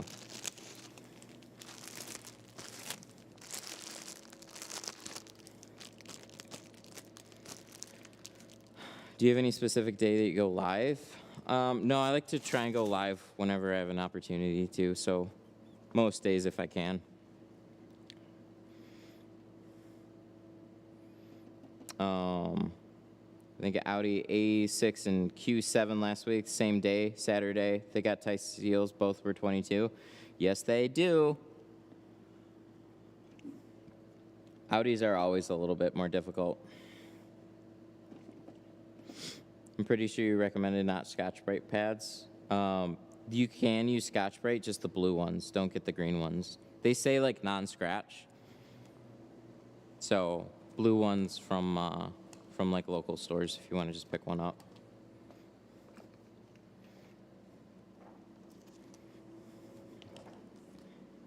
All right, back window. Doors went really, really nice. I'm quite happy with them. Your wall of tools is looking amazing. Thank you. I thought we'd use it more, but we haven't. It's more like just a background display. But if you guys have questions about some tools, there's a good chance that I have it. And then I can show you like a comparison from one thing to the next. White? Yeah, white pads work too. I don't think I've ever seen white pads locally though, so that's why I recommend like blue.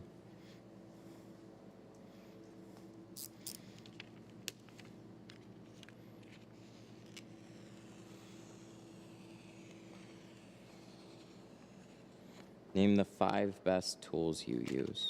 Ooh, that's probably just enough to do most things. Okay, that's a good question. 1, red dot knife with stainless steel blades. It's like a must. So you need it for cutting film. 2, Fusion shorty handle with a hybrid blade. It's my favorite.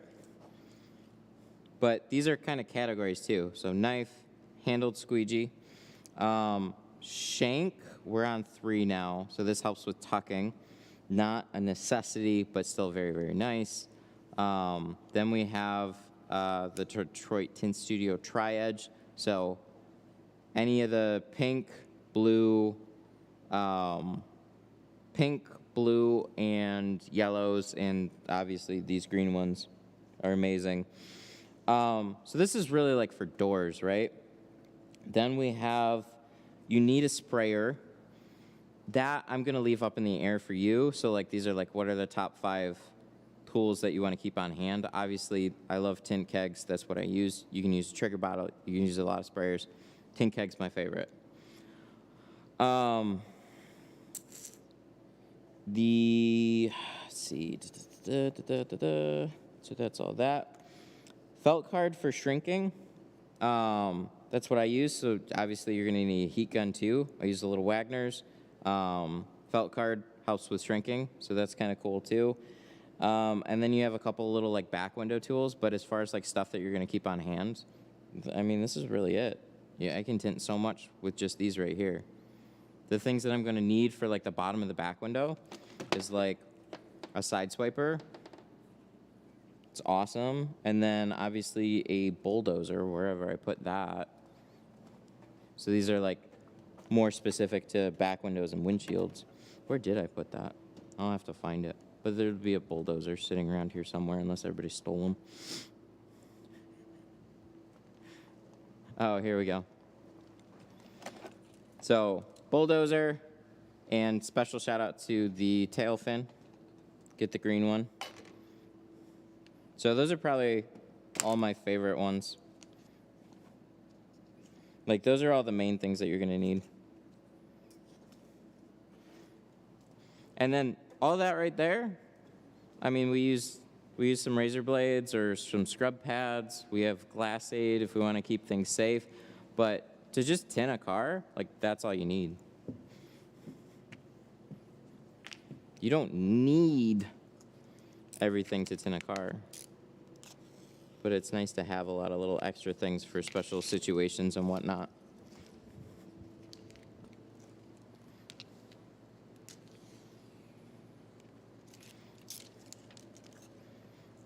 So now, see, breaking into the felt card. You're welcome. This is a good question. Because there's so many like tools to pick from. And there were a lot of people asking like, hey, do you sell that kit that I had available to the students? And like, I don't have everything laid out in a kit, and I don't sell all those individual things because like there's a couple things like the fusion stuff. I don't sell fusion tools, but you can get them at Sun Distributing and Tint Depot.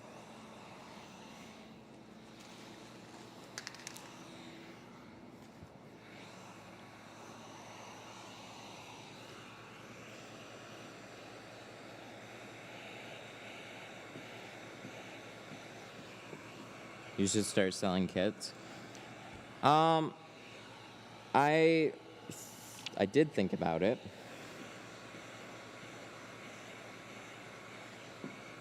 I would probably have the Tint Studio toolkit available as a package. I don't know the whole price, of it, but everything that I pretty much had listed there, I added it up. It was basically like, it was around the $650 range. Probably a little bit more. $650 in tools with everything there.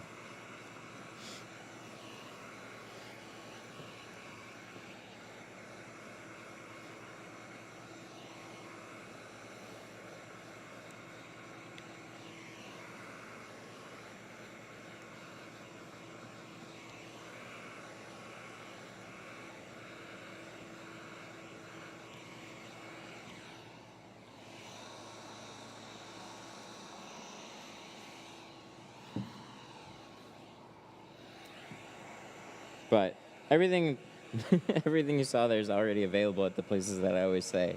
You just have to add them individually. So having them as a kit, I mean, people say they want it. I don't know if they'll want it when they see the price of it, but we'll see. Like, there's enough people that talk about tint kegs being expensive.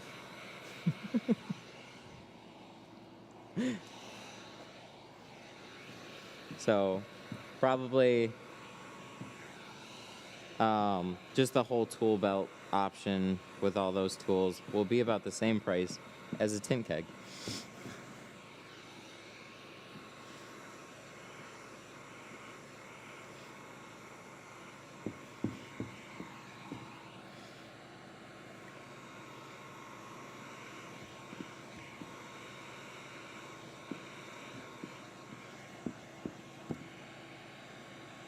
What's the most I should pay for a plotter, and which ones do you recommend? It's entirely up to your budget. You can save some money and go with a pretty decent machine like the Workhorse 1 or the Workhorse 2. They're good enough, in my opinion. They just come with a couple little quirks. Up from that, I only really have experience with like Graphtex and Vinyl Express. So I think it's worth looking into the secondhand market. You usually can get a pretty sweet deal, but check out Plotter Depot. They sell all of those.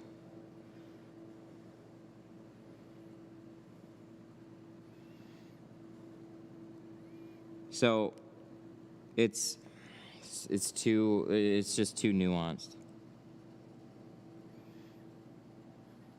If like $2,000 for a machine sounds expensive, then just stick with a Workhorse. If $4,000 or $5,000 is reasonable, then you can get a new Graphtec.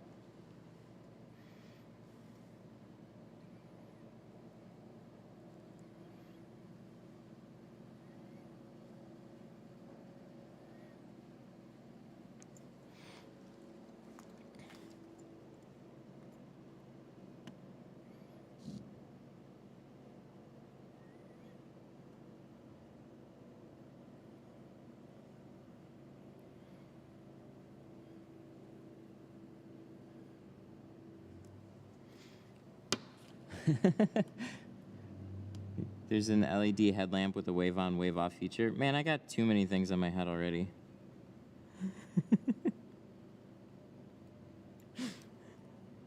I'm not putting on a light.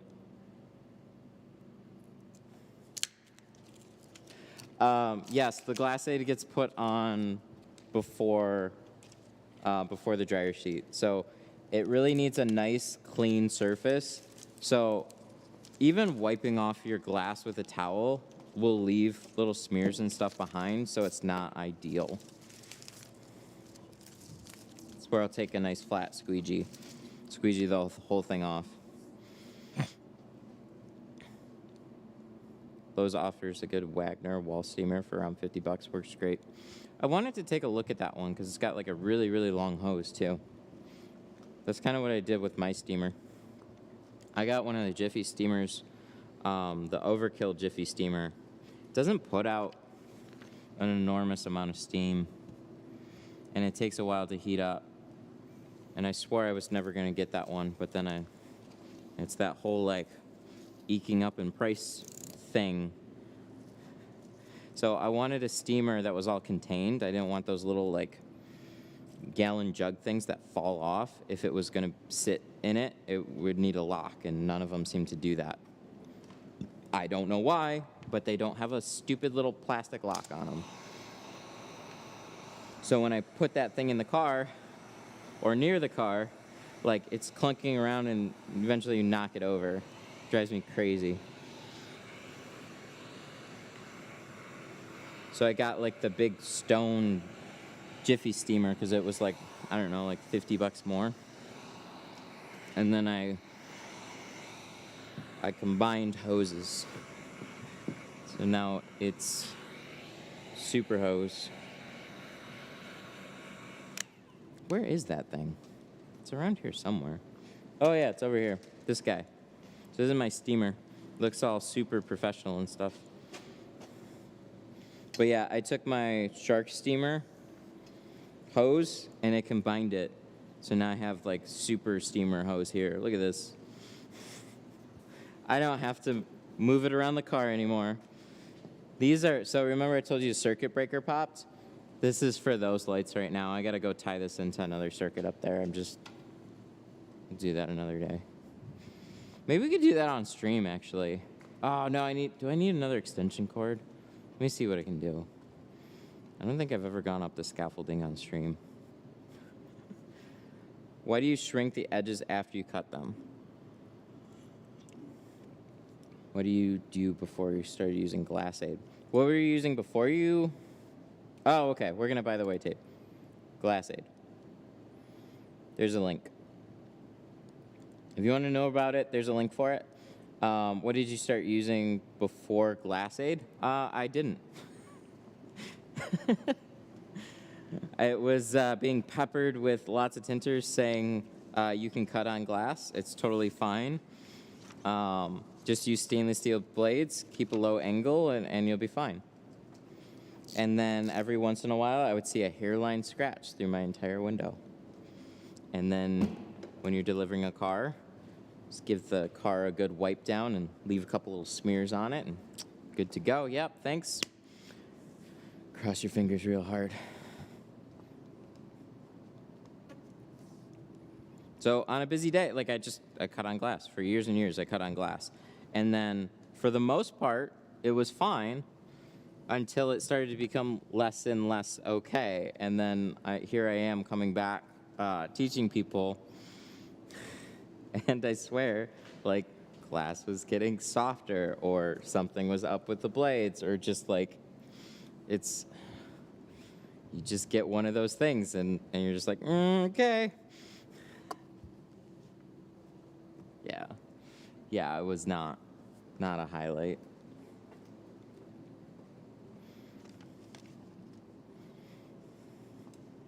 So, I don't know. There's still lots of people that say it's not a problem. I think it's not a problem until it's a problem. So, best I can tell is you're always leaving some mark on the glass.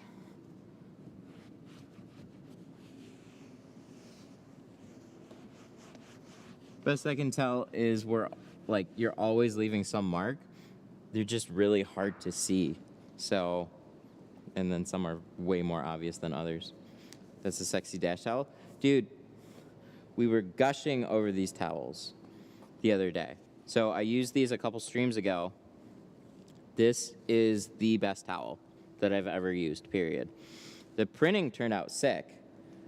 But the feel of this towel, too, and the way that it tucks into the edges, and like, it's just spot on. It's such a good towel. Solid job on those. Super, super cool collab between T-Town and Sun Distributing. As far as all the towels that you've let me use, and like, here, try this one out, this one's the best.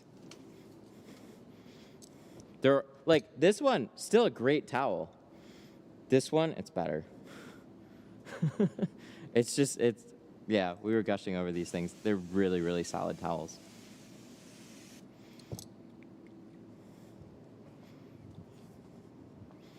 Where did you get your glass for cutting tint? So the glass boards kind of just came with this shop. There was, as far as I can tell, a glass company that was here before, because there were like those storm windows in the back, along with some extra windows. So I kind of got lucky.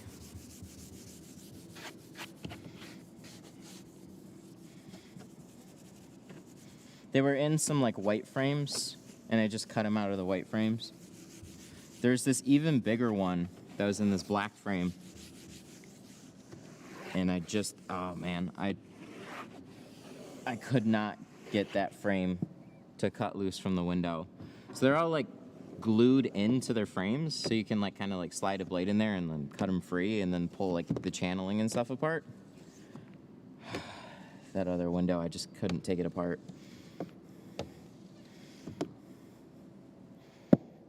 But they're heavy. They're storm windows.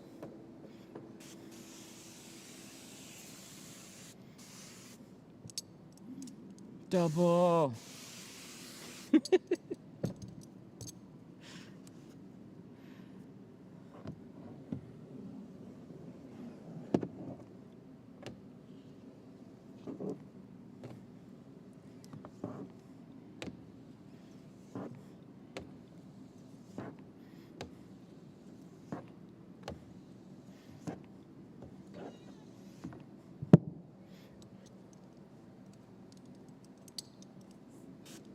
What do I got? Oh yeah, I got this guy. Let's sweep down. Let's get this close.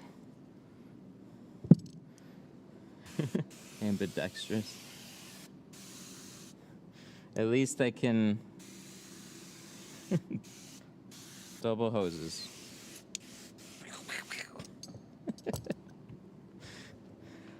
Okay, how are we gonna do this?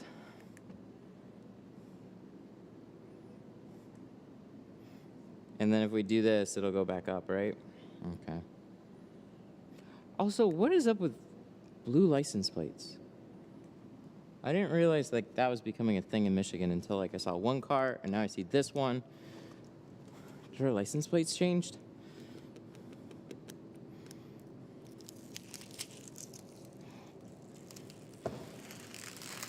Oh, I should get a stool really quick. Where's my RAV4? I don't know. It's been a while since I've done a RAV4. I don't have one. There it is. I need to be just a little bit taller. This is where. What is up with that camera flip? That's I know it's been happening for a little while, but GoPro, come on. See, so I'll either do this on a glass board, which is probably preferred, or I'll do it this way. Leave it like halfway. Just pull it straight off. Hold it in my mouth here. Where's the thing? There we go. And then we can pull it back over and do this little like, do this install here. So remember I said the paneling was going to be kind of an issue? You have to like, taco it. Or remove the paneling entirely. Probably gonna stick with like one side here. Would a 20-inch roll fit a RAV4 back window? I couldn't tell you for sure. I'm totally guessing. Maybe we can look in the software and see for you though. So if you remind me, Michigan Wolverine colors. Oh, is that it? Oh. I've just seen it on like 3 vehicles lately, and I usually just see regular plates. So maybe I probably wasn't paying attention.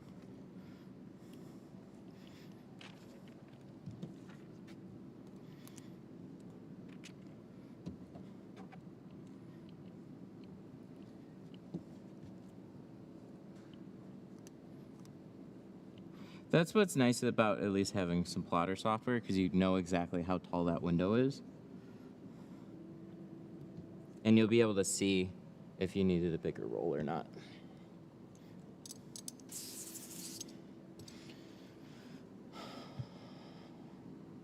Make sure all our edges are covered. Yes, 20-inch roll fits a back window on a RAV4. Okay, somebody in chat says yes. So probably.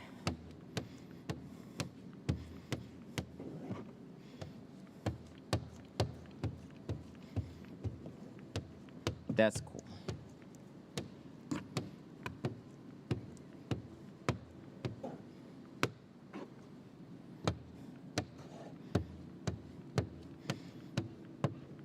I don't get too many Toyotas anymore. Well, I say anymore. Really ever. I have a bunch of, like, we have the big three around here. So there's a Chrysler plant, there's a Ford plant, so there's a lot of like Rams being made around here, and those are just the big three, so they generally get the most love around here.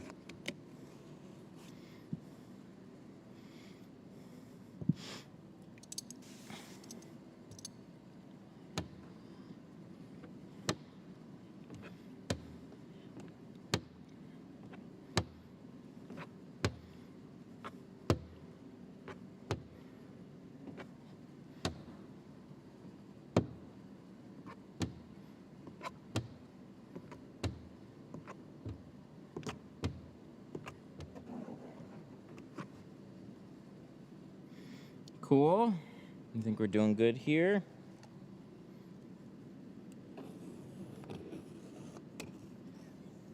So I didn't really have a real straightforward way of installing it. I just kind of, like I said, I kind of got it to like taco up a little bit and focused on like one side, slide it in, and then kind of get the other side and stretch it back out.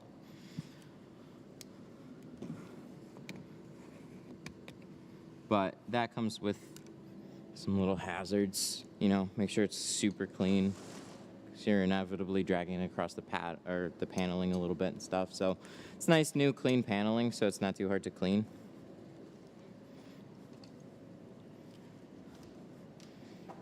This one. Oh, that would have worked too, so I didn't have to look for this guy. What kind of dish soap? Oh, let's make sure these are. Oh, God. Oh, this one. My bad. Well, this is a good spot for it, too. Look, people use... we should start just using double sprayers on every window. That makes sense, right? What kind of dish soap? I use Dawn, but open to suggestions. So I use Dawn, but I use way more baby shampoo in my mix. So I have Dawn and baby shampoo. See, this is where, like, everybody can just get along. Because why not, right? So I tried using just baby shampoo, and I tried using just Dawn with the films I'm using now. And unfortunately, neither one of them was really the best solution. It wasn't until like we combined them together. Worked a lot better. And I can tell you, from people that came to the class, they appreciated this mix a lot more than what they were using.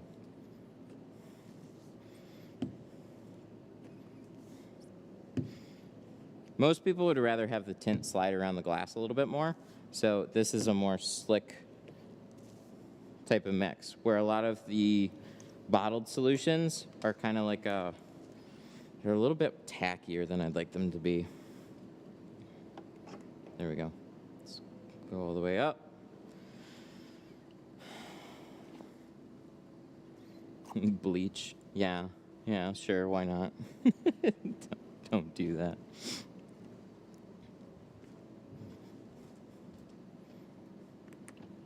All right, let's check it out.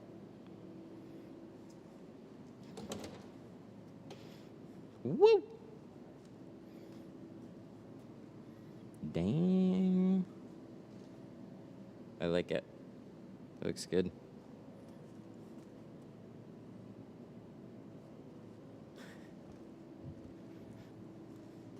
A little bit of extra water there that I can push out.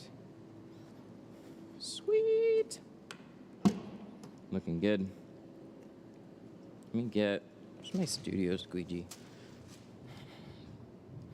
Let's get this guy.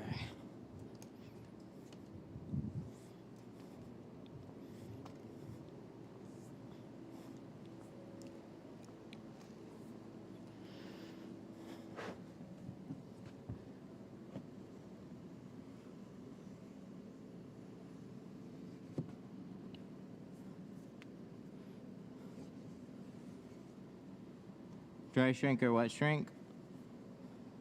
I always I always dry shrink. Back windows, always dry shrink.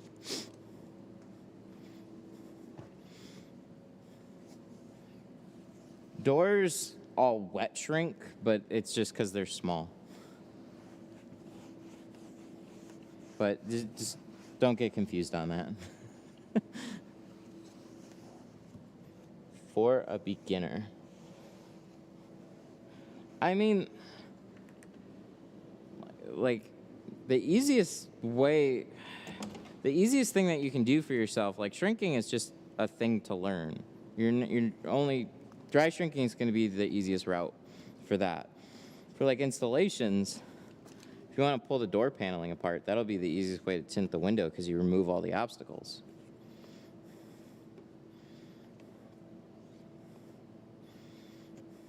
I would just take it seriously and just try and learn. Like, I wouldn't look at it like, I don't know, people, type of stuff I think it's too tossed around. Like, so if you're going to take a torch and try and heat shrink a window, that's going to be tougher to do than just using a heat gun, sure. You're blowing a lot of heat at it, and you got to move really, really quickly. But for a lot of this is like, kind of just like pick a style and like just stick to doing that. Don't really, like, it's just installing. There's too much overthinking on it all.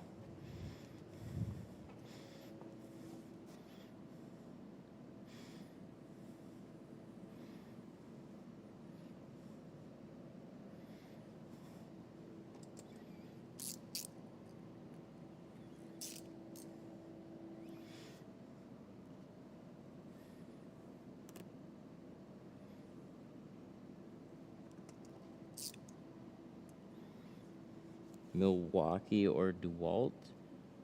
Neither. Both are overpriced.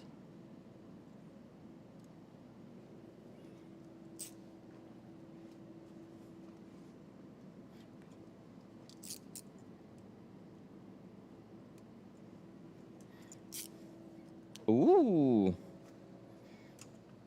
Nice job. Did a 2015 Charger? Or, no, sorry, Corvette. Did a 2015 Corvette. Those doors are a challenge. Yeah, especially when you get the bubbled back window. Those are no joke for sure. Nice job. That's awesome. I only got me one DeWalt. It was kind of expensive, but worth it. Well, then... Oh. This is somebody else asking a question.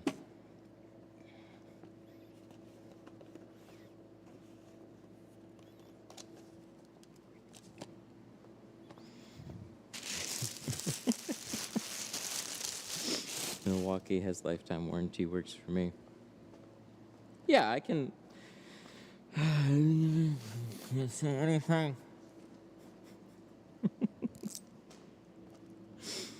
He got... there's so much... Can I just... yes, it's their personal preference. Oh, that's a tool set. That's not a heat gun. Oh.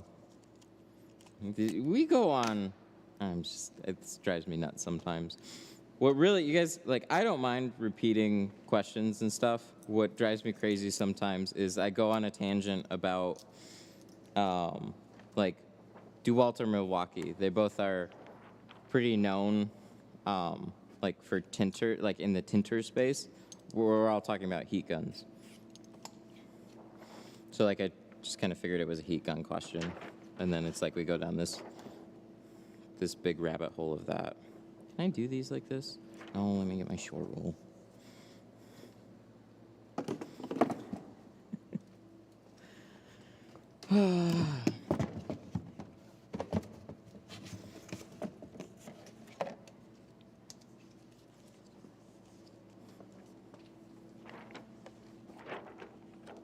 There we go. Then we'll just split this in half. This makes more sense.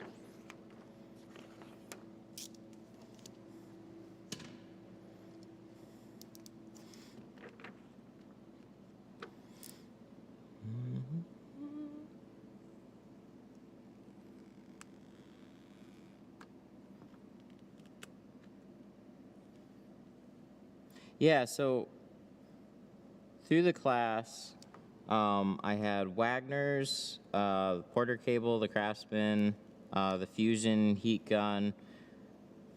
So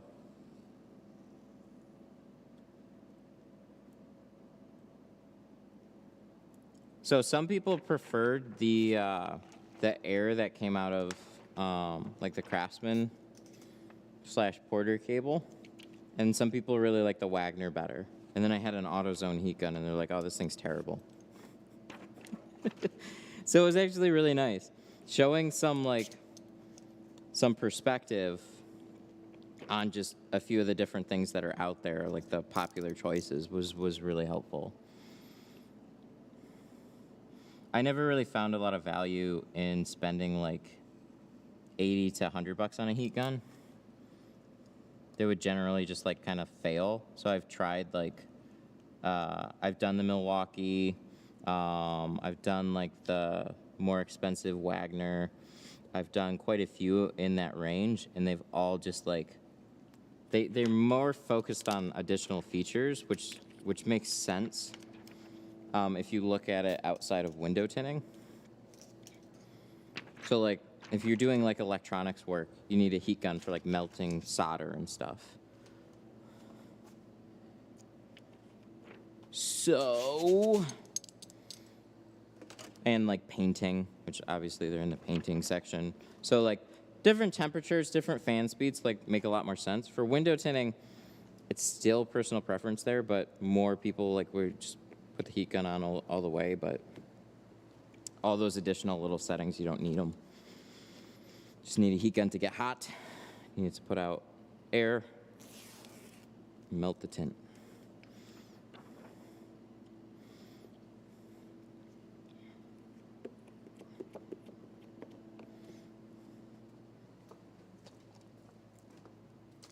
I tried a cordless heat gun. Oh, those are terrible.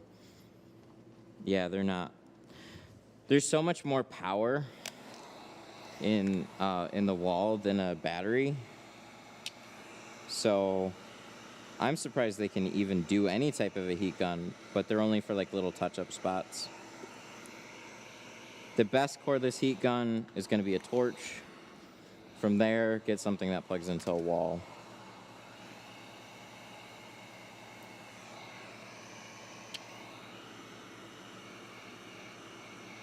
They just don't get hot. Like if they, and the heat that they put out is very focused. You need a little bit wider and more, or else you're sitting there for ages. I have this really like impressive looking heat gun that's just a hot pile of garbage. Like this thing. I thought this thing had real promise here. Don't get this. This thing is a hot pile of garbage because it does everything poorly. So you need a battery to power it, so you have to make sure that's charged. And then you fill it with butane, but it only puts out, see that little circle there? It only puts out like a torch lighter worth of heat. So it's just all around terrible.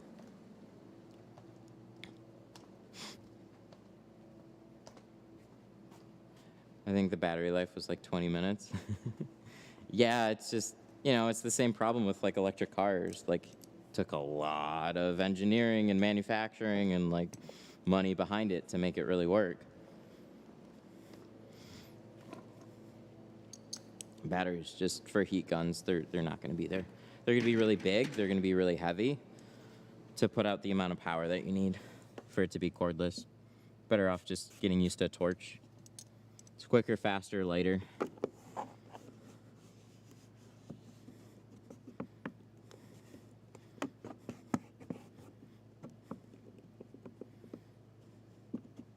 But you have to go buy some cans for it, so that's never fun.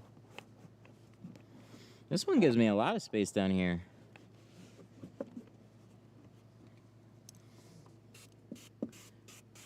Would using tap water mess up the tint? It depends on your tap water. Generally, I've been totally fine with it. You might have a speck here or there, but nothing you couldn't blame on something else.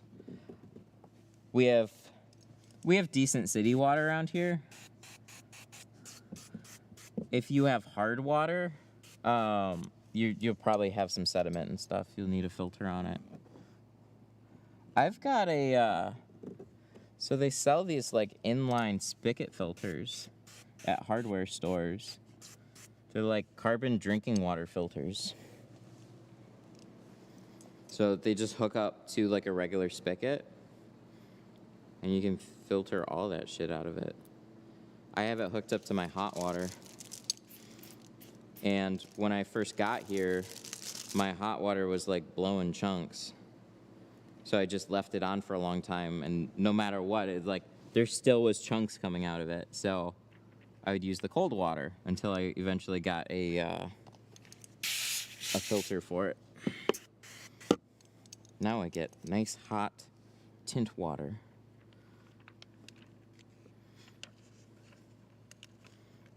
Some people go as far to get the 5-gallon jugs. That's pretty cool too. I don't like picking up heavy shit.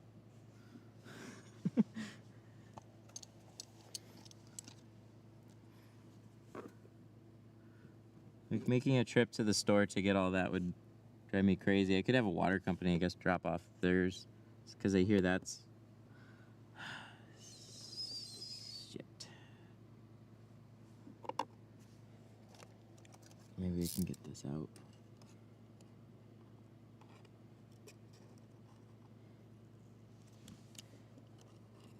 Yeah, like the carbon drinking water filters, yeah. Where is it? It's right here.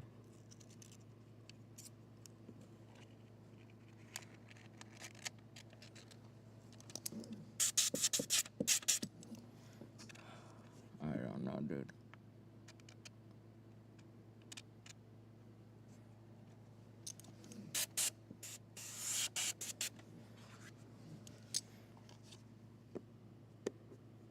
Ooh, I got it.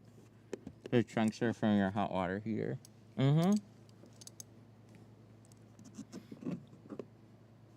Yeah, so it was sitting, I don't know for how long, but it was sitting. And then turn it back on. And then it just never cleared itself out, really. But a filter took care of it. Which, you can do inline filters on your tint kegs. They also have the inline filter in the actual sprayer itself. So you can take off the end, flush out the spray head, filter, and you'll be all good to go. That'll help with most of it, but it's all under pressure too, so. You'll know if you have dirty water and sediment by just seeing lots of random specks like scattered throughout your window like a starry night sky. Makes sense though. So if you had some speckles here, it's probably from that edge. If you had some speckles over there or on the bottom, it was probably where you struggled with the film. If they're just kind of all scattered and even, well, there's a good chance that it was probably your water. All those little things help you play tint detective. so you can figure out what problems you need to fix. But yeah, tap water, yeah, I was tinting with it for years. But we got city water, so generally okay. Whew, glad I got that. That turned out nice. Yeah, buddy. I didn't have to take that whole pattern back out. Ooh, got a little air here before that dries in. Little guy right here. Nice. Good, good, good, good. What's next? The other quarter window, and then we got to do the windshield.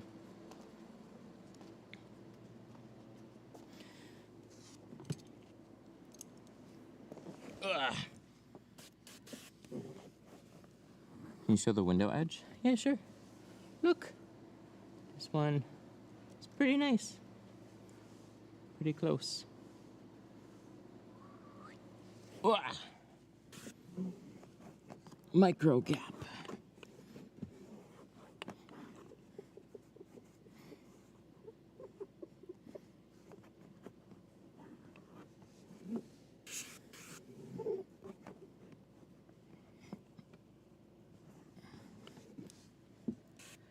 How much PSI in a 5-gallon? Same as a 3. Anywhere from like 60 to 100.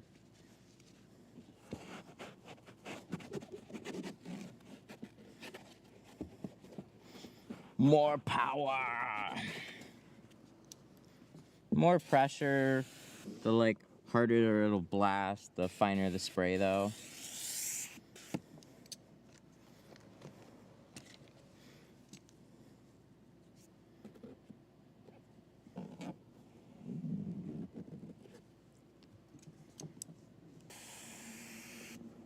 Okay, there we go.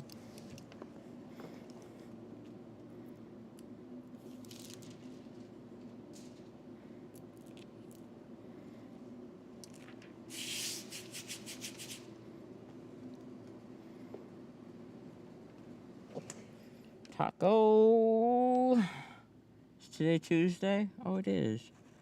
Look at that. No wonder we're doing this. Because it's Taco Tuesday. Lots of room at the bottom. Not as much on the top, but as long as I got a lot of space somewhere, makes the whole window way easier. Make sure that's all tilted up. No gaps. As we get a gap. There we go.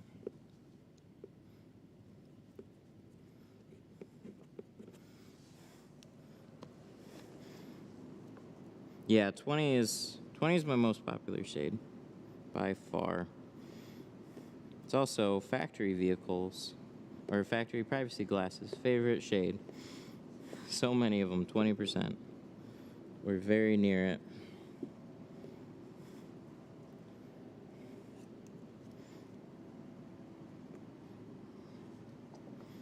So I gotta go get, oh no, we're getting it.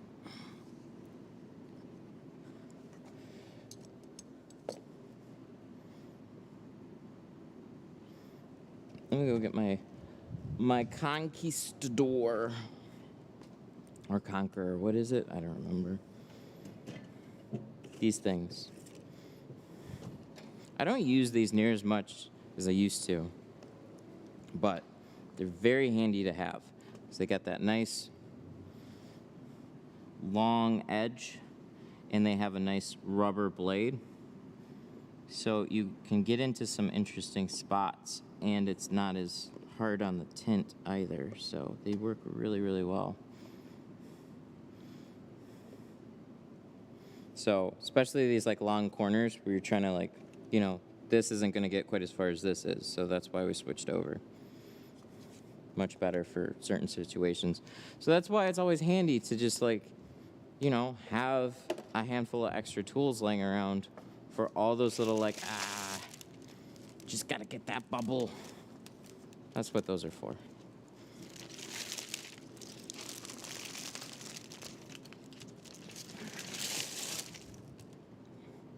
Probably gotta change a battery here. So we're gonna come into the windshield here. All the sides and back are now done at this point. It is looking awesome. So now we have to knock out this windshield. Just want to take a short intermission here. Some coffee. You used to use that tool all the time? I know. Used to use it a ton. It's a great tool. Ooh, it's getting warm up here. It's cold in the morning, getting warmer in the afternoon. No more heat right now. Dun, dun, dun, dun, dun. Coffee.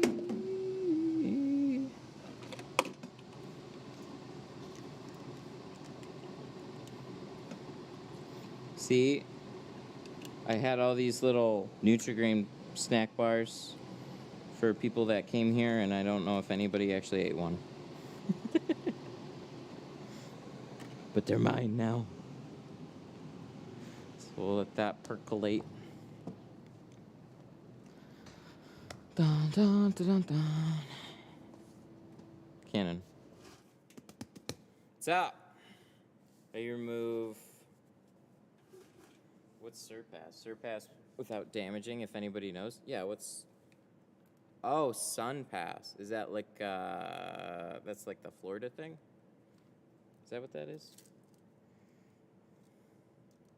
Toll roads?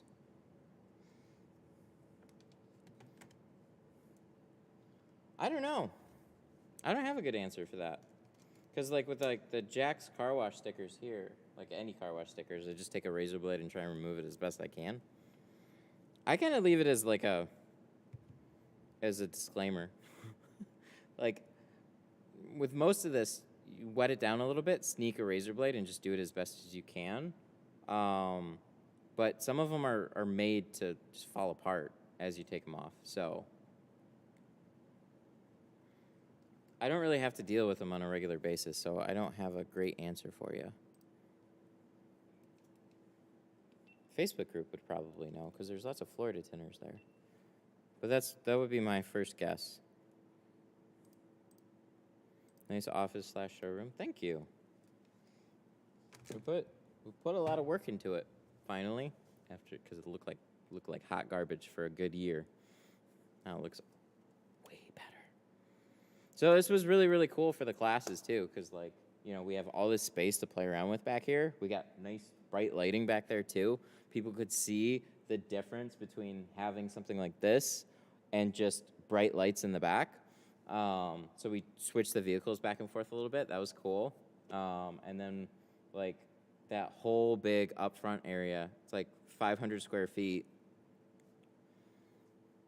And just space to chill, hang out, eat food, talk. It was really, really cool. Very, very happy.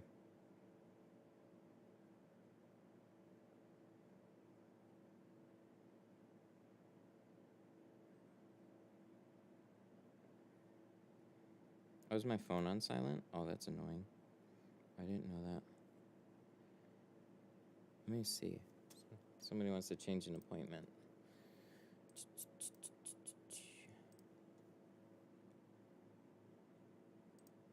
16th. Yeah, 16th should be totally fine.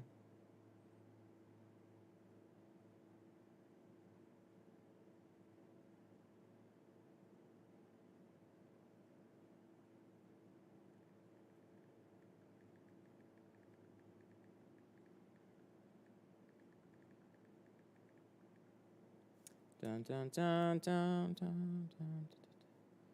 Saturday night. What was that? The 2nd. Oh, that's this Saturday. Oh, yeah.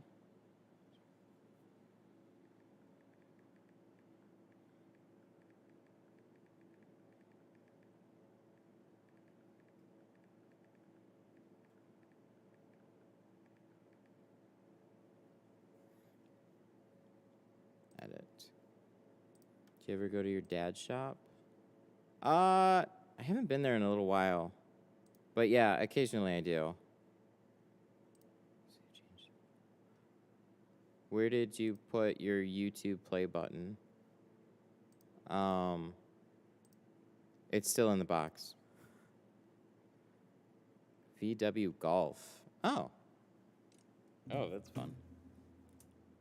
Okay, so now I have a Saturday appointment available because the person for Saturday is going to be out of town. Might be able to, this guy, maybe rearrange somebody and open up Friday because he was more interested in Saturday than Friday. Okay. I think I got a little bit of rearranging to do.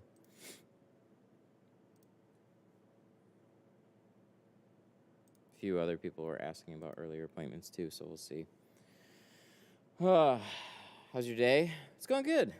Things seem to be going nice and straightforward. We got the windshield left on this one, so it seems to be going pretty great. Windshield prices for carbon and ceramic. So by themselves, like the carbon windshield is $200, ceramic is $250. If they're getting it with a vehicle, I'll usually do a break on it. So generally it's been like $130, $160, $200 for ceramic. Because like if you have the whole car there, adding a windshield, you hit them with that price. Some people are just like, I want to do it. But it's just like at full boat, it's always been a little bit. So with everything, I've been giving him like a little break on the windshield and been doing a lot more windshields too. It's not with everybody. Like some people would probably just be willing to pay that price, but seem to be doing more of them because of it. So it's a big addition. So on the Golf, will you do the little window on that? On the Golf, I'll do the Dotrix solution on the outside.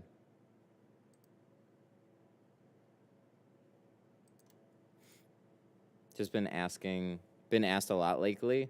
So windshields are the most amount of work and the biggest amount of risk for like any window on the car. You can definitely charge more for it.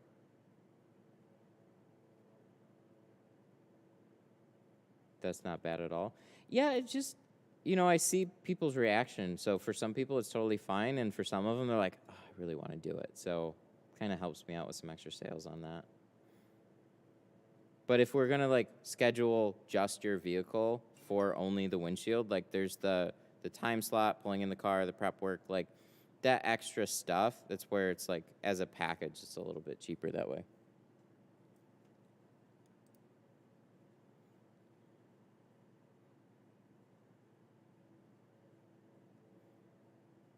Mostly just due to time because it takes me around 3 to 4 hours a car, and adding a windshield probably takes 6. Not many are willing to wait for that long. Oh, if you could recommend they drop it off ahead of time, that might give you some more opportunity there. Can you show me the reach tool? I don't know what it does. I'll be honest, I don't understand it either. I'll get it, yeah. Did we change this? Oh, yeah, we did. Okay, so we can put this back on. The RAV4. Oh, yeah, that's right. What year? What year's the RAV4? Is it like a newer one? Approximate year. So like 20 Toyota RAV4, somewhere in there. Oh, 17. Okay. 17. Yep, that puts it in a different model range. Toyota. 18 to 13.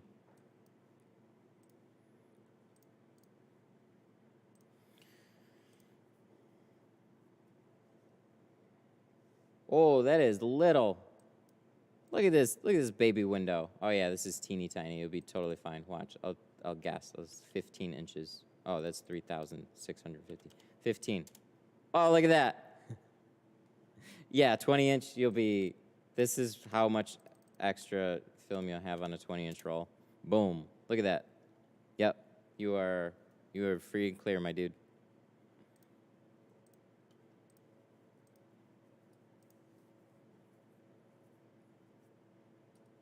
What percentage looks best for a windshield tint strip? 5. Honestly, going as dark as you can on a windshield strip, Like, it's weird because I wouldn't ever tint a whole windshield in 5, but 20% and 15%, they're just too light to make really any difference. So you want that strip to be as effective as you can when it's its brightest, and that's when it's really, really effective. So 5% always made the most amount of sense. Hell yeah, thanks again. You're welcome. That's cool. That's cool that we could do that. What percentage? Oh, yeah, I read that. I definitely lose customers here and there because it's simply not the guy who can knock out the car in an hour and a half while they wait or something. Yeah. But that's fine. Because they're impatient. They're just, like, itching to go anywhere to get something done, right? And if they can't, like, hang back and appreciate some good work, then, you know, I totally get it. McDonald's has a business, and then also sit-down restaurants have a business. Like, McDonald's will service more people, but they have to do that at a cheaper price, even though the prices are creeping up and creeping up and creeping up. But there's something for everybody. Some people are just like, I don't care, I just want tint. And that's fine.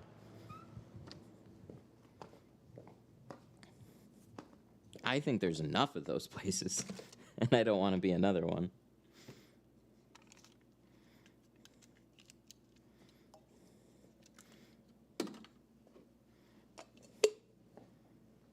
Dun, dun, dun, dun, dun. Yeah, so I think we're going to put the play button either here or here. I'm not sure yet, but we're definitely going to hang it up. I just haven't. It's on the to-do list. I want to get some more lights, and we'll put some hexagons and stuff up there and kind of like make it shine. Should be cool. Going to attempt to tint my side windows. Don't let me forget I need glass A type. We got ya. We got a lot of boxes of it. Let me know how much you need. Actually, how much do you need so we can get an idea?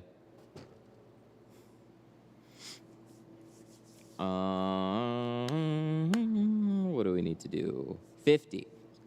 So we're doing 50%. Are those hexagons expensive?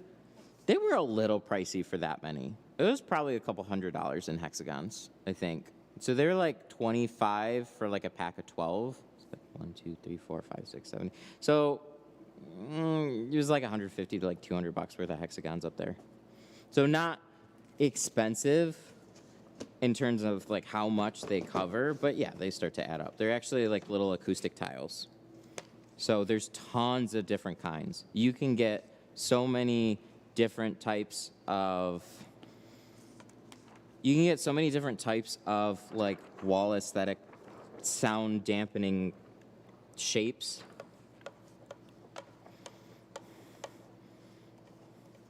And they had cheaper ones. Those ones just had really, really good colors, so I went with those ones.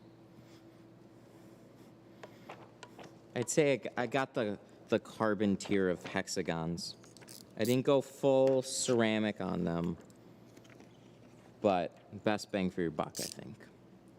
They have some good colors, probably not as good as on the acoustic side of things, but I don't need them to be. I just need them to look good. And then I took my own RGB lighting and put that around it. The same type of lighting that you see like here, the wavy stuff. So I can do like a bunch of fun patterns, and I can like give my clients seizures too if I want. So that's pretty cool. Let's look at some films. Good ceramic tint. How do you sell so much ceramic? That's what we do.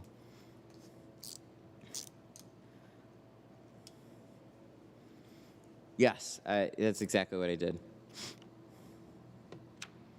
RGB, so it was an individually addressable RGB LED strip. They have ones that like the whole strip changes at the same time. I went for the nicer ones that are individually addressable. Govee is probably the best bang for your buck on that stuff. I've had to replace a couple power supplies though. But they're like, it was like $40 per kit. I should have just done a really big one. I don't know what I was thinking. I did like 2 16-foot kits, and I should have just done like one giant kit, but whatever. Here we are.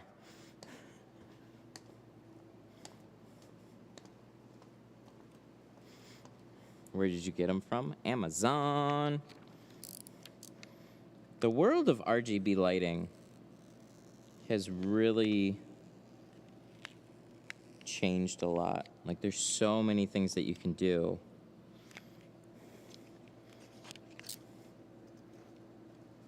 I didn't want to get like the nano leaf tiles. You get like 9 tiles, or you could spend like $50 a bulb on like Philips Hue. Like, some of those are just like outrageously expensive for no good reason. I'd probably put that up in the like 3M crystalline realm. where it's like, maybe there's some more value prop, but like, this is getting you 80% of the way there. And then that extra little 20, like, as far as aesthetics, I couldn't tell a difference.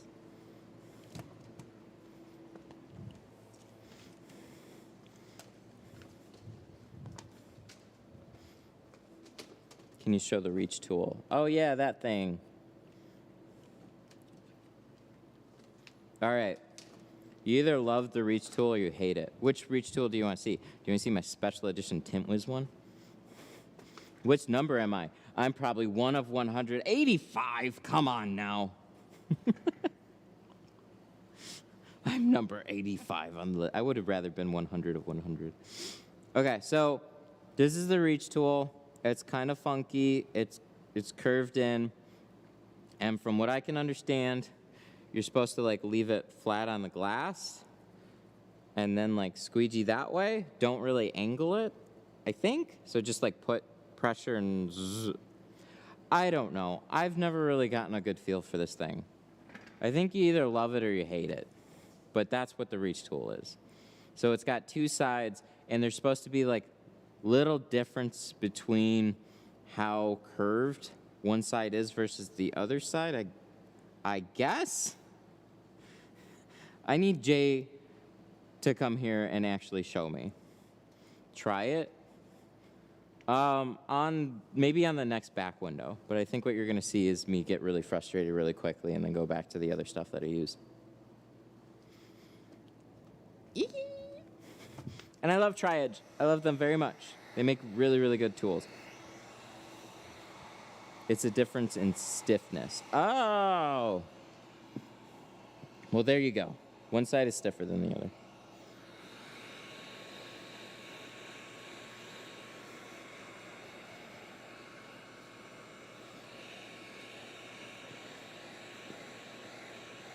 Maybe one day somebody can come here and show me exactly how that tool is amazing. I've never liked it.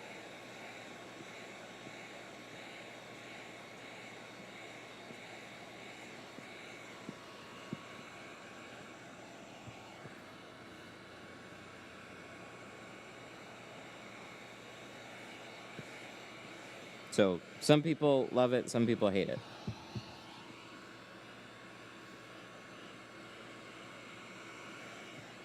It looks weird. I don't know how to use it.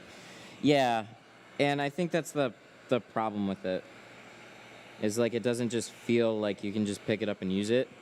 There's a learning curve to it, but one that most people don't really understand, so it kind of just like looks interesting. Probably has an edge case use and just doesn't get a lot of love.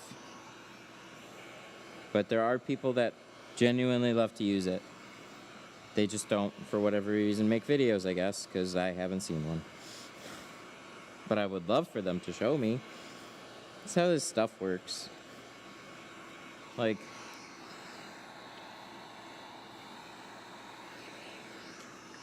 especially on these weird tools that don't quite make sense until you see somebody use it.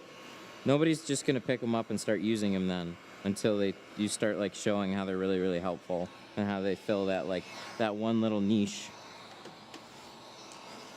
that like you didn't think of, or just that special case scenario. All of a sudden you're like, oh no, this one is great for this, and you're like, oh, and then it becomes the best tool ever.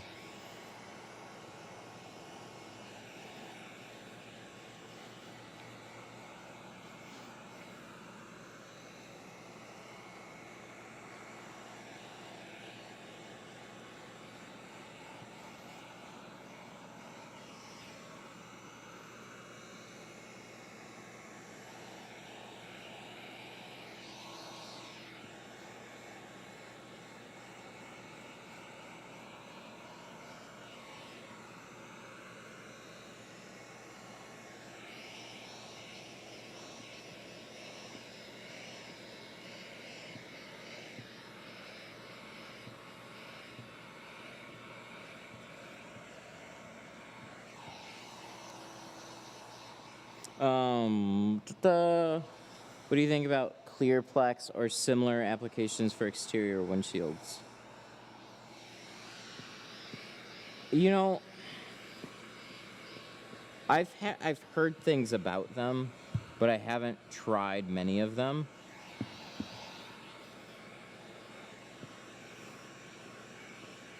Clearplex, I think, is harder. There's the new DynoFlex that I really think is a good way to go. Having like a stronger paint protection film, so it's a little bit spongy, because I've heard quite a few stories on like where like Clearplex is tough because you need something that's going to survive the wipers going up and down. But it also has to absorb a little impact from everything that's peppering the windshield. So I've heard people getting it and then getting a rock chip very quickly after. And then they say, well, it wouldn't be as bad. It would have been a lot worse if you didn't have it, but then like you're still replacing your windshield. So I think it's a really expensive solution, and it's made for really special cars where the cost of that windshield is then going to be a lot more expensive. But the DynoFlex stuff seemed really, really interesting because it was more of like a paint protection film route. And especially if it can kind of self-heal consistently, then something like that might actually hold up and then give you a little bit more sponginess. So it absorbs those chips.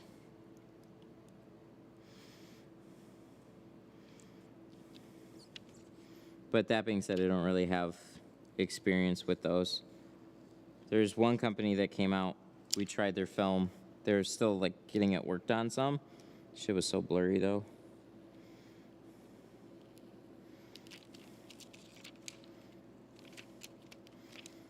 Because there's a couple of really cool features. So imagine a film, like, because you can start to combine a lot of this. So imagine like a tinted windshield that's also the protection film and also does IR, right? Like you literally could have an exterior protection film that's like all the features of window tint. Sounds cool. So I love seeing that stuff get developed. Hope it finds its way to being very reliable and a good option. Because what people don't want to hear is, you know, having an expensive windshield, then paying like $500 to $1,000 to then protect that windshield, and then still have it break.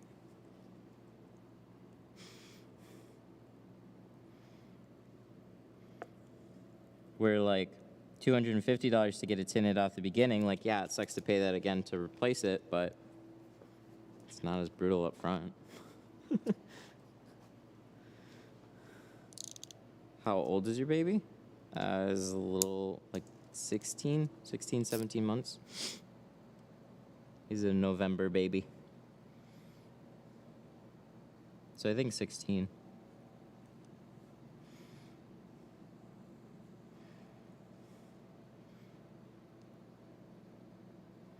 He's really starting to follow along with like songs and stuff. Trying to talk, like he's been talking, but now he's really trying to like say stuff along with songs and stuff. He's really cute. He loves trying to drive the car too. Oh my God. You put him in the car, he like will scramble to the steering wheel. He just loves to try and spin it. And then he was flicking on the lights on and off, pushing buttons, wipers, like the whole, like everything. But especially going to the steering wheel, like, oh, he knows what the wheels on the bus does. He's heard that song 10 million times. He does this. The wheels on the bus go. Yeah, he does that.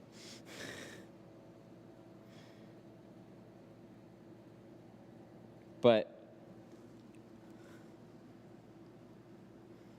the whole getting to the steering wheel, like just he'll either sit in my lap or stand there. And when like my wife comes by the shop, like, you know, he'll run around here and he'll start like getting into stuff. And there's lots of stuff that is just like, hey, like, you know, trying to pick up some film and put it in your mouth might not be the best idea, or corners are dirty or whatever else. But so sometimes to babysit him a little bit so we can do some other stuff, it's like, okay, the Blazer's in here, just put him on the seat. Let him play with the car for a little while. He'll have a great time. And then we can put a show on here too. So that'll like stand there at the steering wheel and watch a show. It's great. Leave at least one door open in case he actually locks the car though.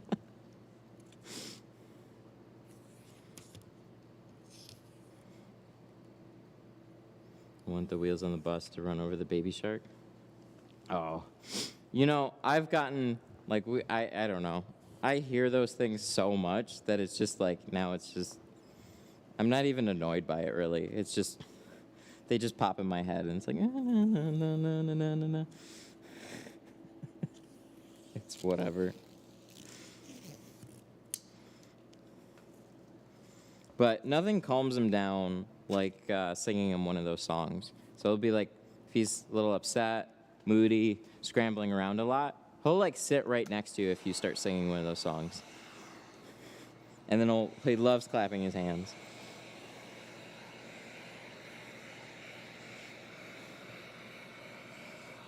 He does it hard too. It looks like he's trying to kill a bug. He was like, whack.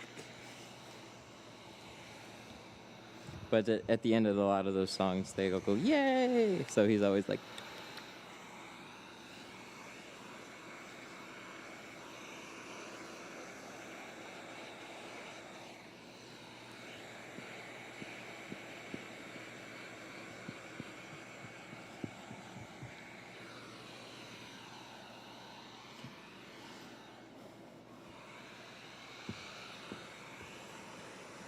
all right, so everything up to this point looks good.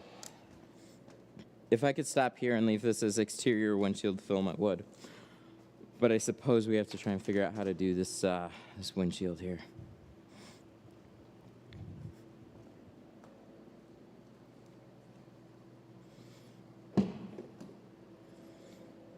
Did I? Oh.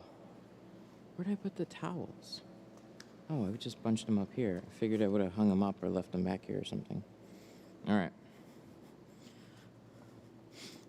This is 50. So we did 20 on all the sides.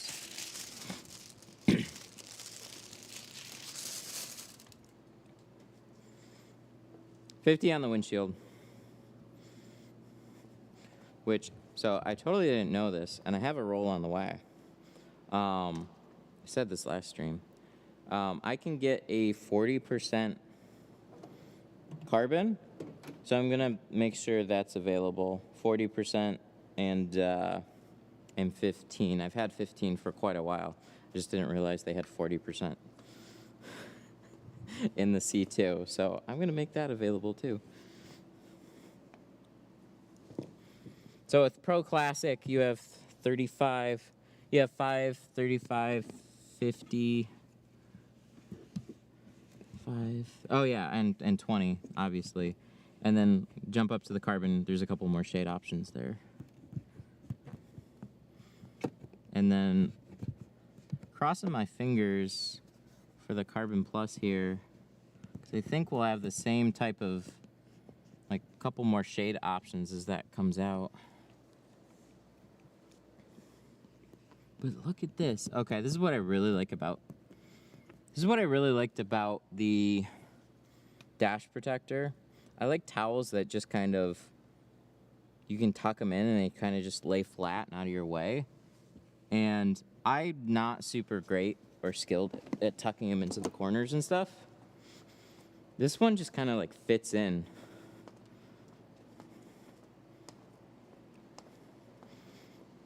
Is it thin? It's it's the right thickness. So it definitely feels a little plushy, but it's thin enough and weighty enough to stay out of your way and still absorb quite a lot of water. So I don't know, I've been a big fan of this towel.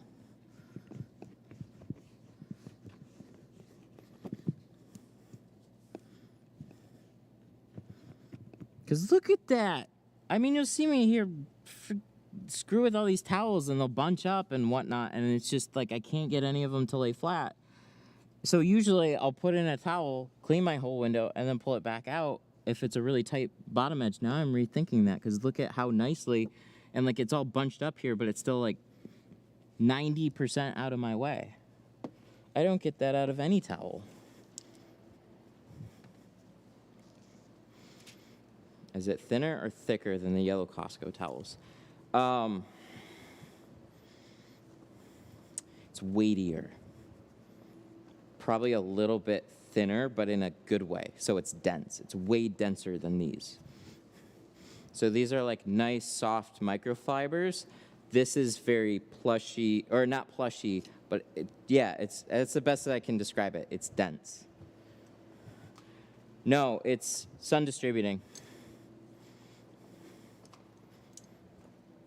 So yeah, like similar thickness, just it's meatier. It's probably a little thicker. I don't know how they measure towel density, but I'm sure Sun Distributing could tell us. Very good.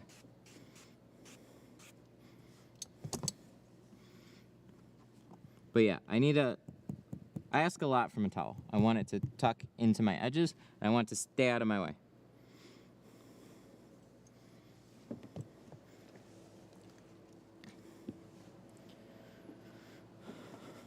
That, whatever that measurement is. The yellow ones are 400 GSM, the sun towels are 750. So I guess the higher the GSM, the denser they are. Is that what that means? And don't ask me what that means. Okay. I like how he covers everything. Thank you. Yeah, and this is what I love so much about the dash protector. The dash protector, you could stick up there. It had the soak rope, and it just stayed out of your way. So you could always leave it in some of these tighter windshields, where with some of these plushier towels, you can put them in there, but they're a little bit too fluffy. This one, I still might pull it back because of how tight this dash is, but as far as like how much this actually, like I can see this whole edge right now. That's amazing. And it just lays flat, stays out of my way, didn't give me too much hassle. That to me is a no-brainer tool to pick up. I just get so stoked. Like, again, this is the third time that we've been super stoked about this towel. I'm just gonna put those there. There's just some tools that just come in and like, to me, they check every box.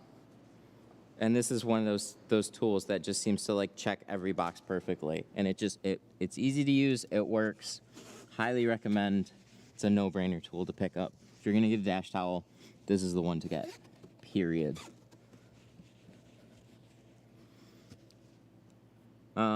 Will it peel the tint? There's always a possibility that something can like grab the tint, but this lays really, really flat. So still be careful. I think there's a lot less risk here than just the soak shield.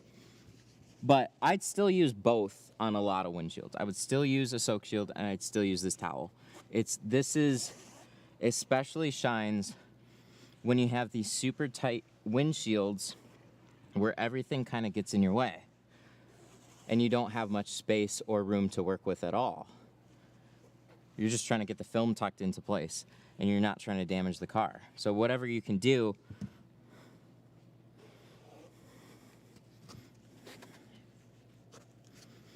soak shields can peel the tint. Yeah, they're like spongy.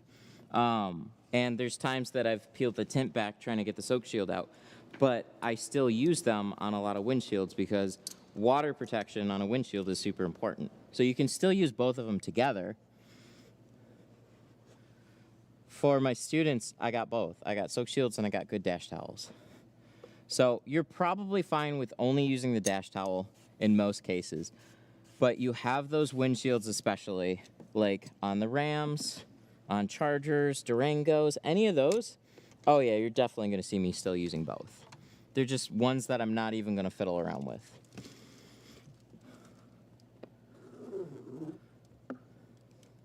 But on like a Chevy or whatever, you throw the towel in there, you're probably more than fine. But the less you cover, the more risk you take on. So I can't guarantee anything for you. There's people that say they put in ropes and they still have problems because there's still areas of the windshield dash area that you're not covering.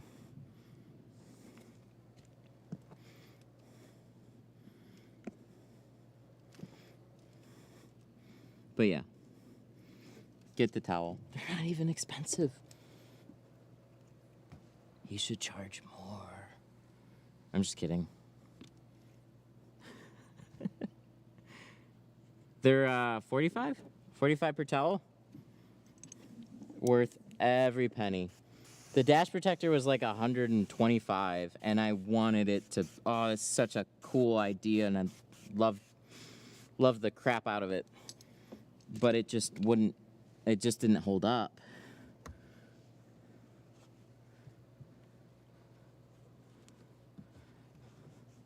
So I really thought the solution was like a contoured one. Maybe eventually we'll get a rope.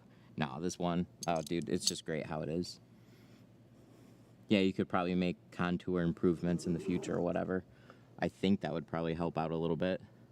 But I'm not having any complaints right now with it. This towel is so cool. Who would have thought? Who would have thought I'd geek out over a towel? I think that's one reason I like it so much. Is whenever a tool really just impresses me across the board on something that I didn't expect, get extra excited about it. Do you wash the towel? Yes. Yes, I'm gonna wash the towel. I've tinted probably about 4 cars with it so far. I haven't yet, but it'll show dirt. You'll definitely want to throw it through the wash. Probably stay away from using fabric softeners on it too. That's generally the rule of thumb with like microfibers. So throw it in the wash. And then medium heat probably with no like dryer sheets. That's what I'm guessing with it. That's what I do on all my all these towels, and it keeps them nice. So all right, so what are we gonna do? Are we gonna pull this, or can we just tint it like it is? I'm so nervous. I think I'll leave it.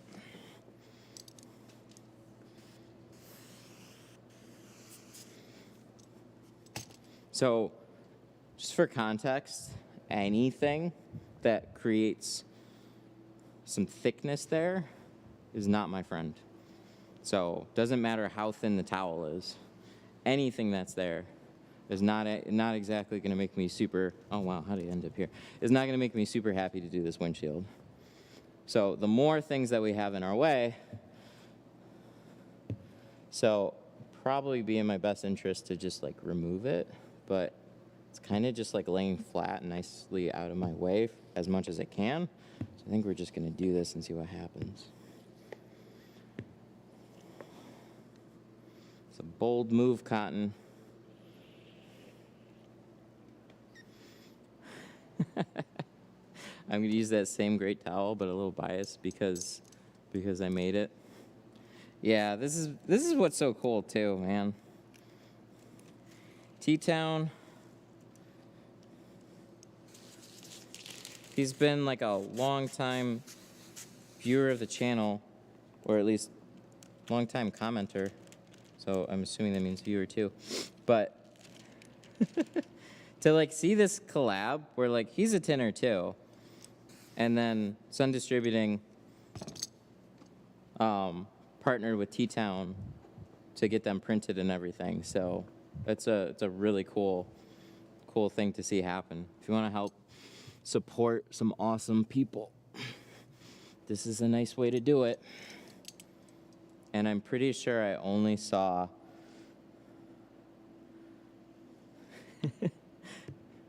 not all that many left. But I'm sure they'll get more really quickly.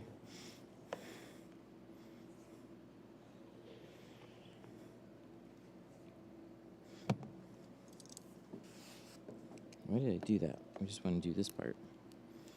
What?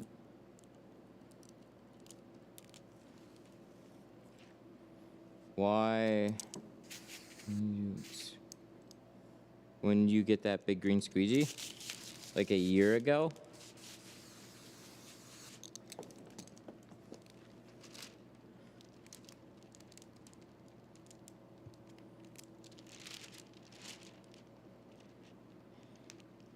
because I think he had like 50 of them or something like that, like 30 to like 50 of them, and then I came in and he scooped up like 8 for the class.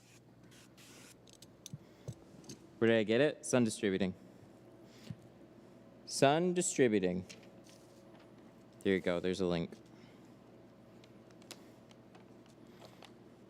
They've been like... Dash towels have been tricky, man. They come out in like slow, small runs.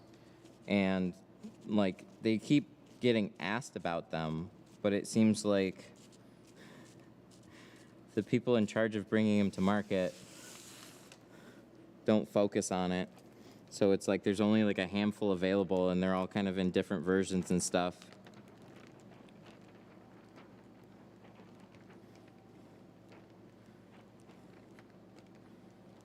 So I know Rick got very tired of trying to keep stuff in stock.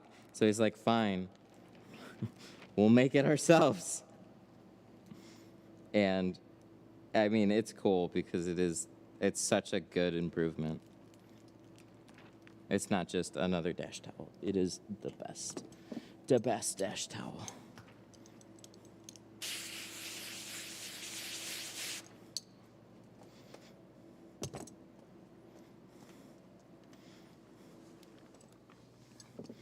All right, let's go. Windshield business.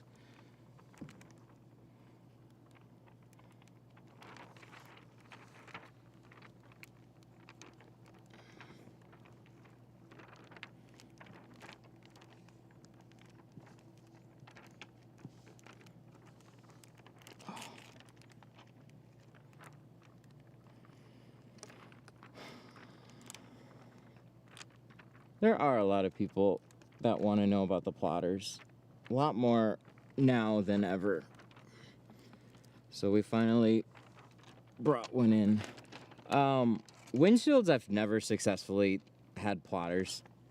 Really do. Unfortunately, I wish like every window was like perfectly plotted. I have a lot of gripes with software mostly. Plotters are one thing. You can learn their quirks. You can get it to cut out relatively straightforward. Oh, look at that dash, just holding that for me.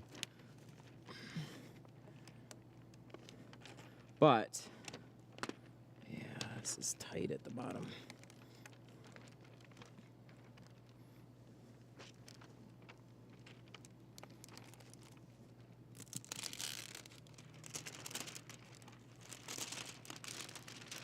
But I've seen a lot of shops use them, and still they're okay with the quality that they put out.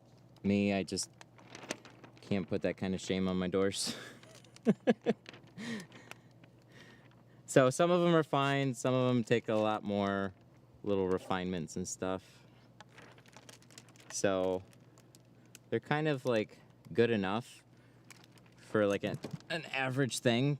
Where they really shine is like quarter windows and some back windows and saving you some time on that type of stuff.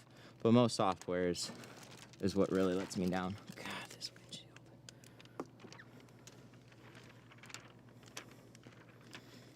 This is where I need 2 hands. Oh wait, I got that. 2 sets of hands. Because this is mighty tough right now.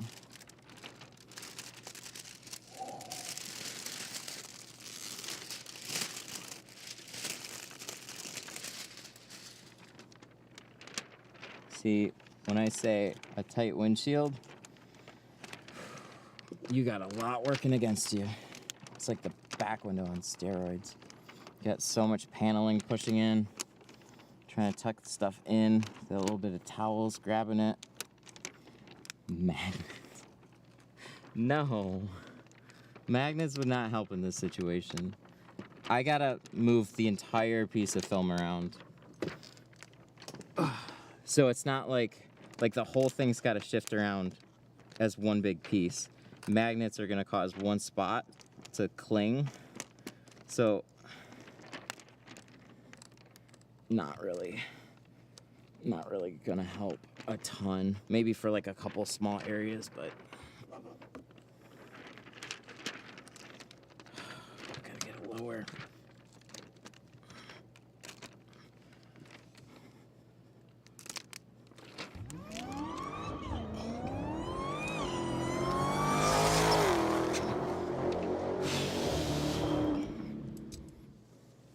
T-Town T-shirts super chatted $4.99. When I started tinting 11 years ago, I watched your videos, followed you more than ever. I need to come up to see you hour or so away. There we go. That's better. It was locking up. T-Town, thank you. Hang on.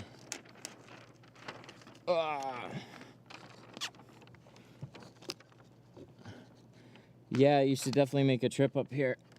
Let me know ahead of time. Obviously, Sun Distributing too, right?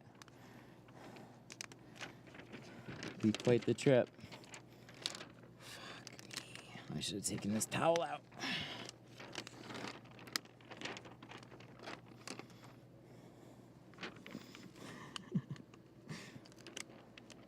See, that little bit right there. Just gotta sneak it past. It's getting bound up in a couple little spots. Makes it really tough to get the whole thing down. Anywhere that bunches up is gonna cause the whole thing to just warp and not smooth out. You gotta get this windshield low. There we go. Tuck it. Then it grabs. Here we go. Oh, come on, don't do that now. If it could just like keep moving when I get it in place, that would be amazing. Hear that? That's that snap, crackle, pop. Trying to get the adhesive free just so I can wiggle it in place. We're getting there. We're really, really close. Ooh, I don't like that sound.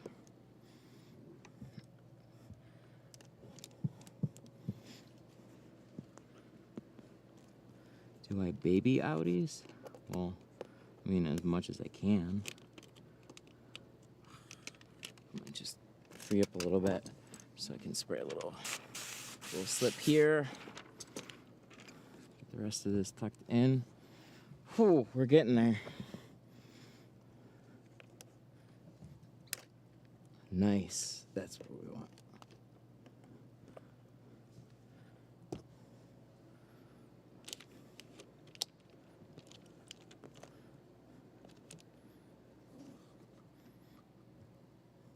Boom, boom. You guys on my head are not making this easy. Make sure there's no gaps here.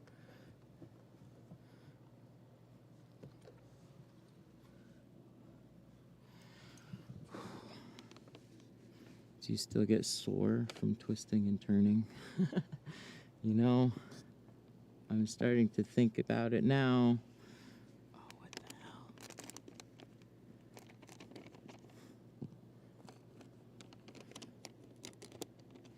If you played with having a slipperier mix for windshields? This is a pretty slick mix. Putting a lot more soap in it, it gets to the point where sometimes it doesn't do much. If that makes sense. Like, it still finds, it's like most of it still slides, but then it'll pick a couple spots and then just freeze.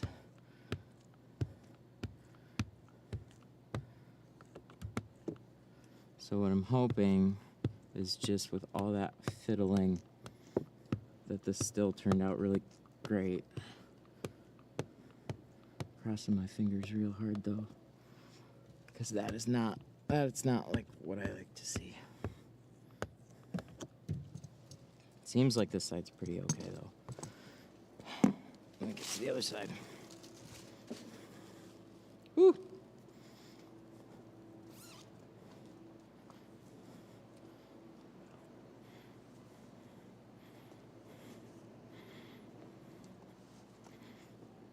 Yeah, this down here frightens me too because I can't see it.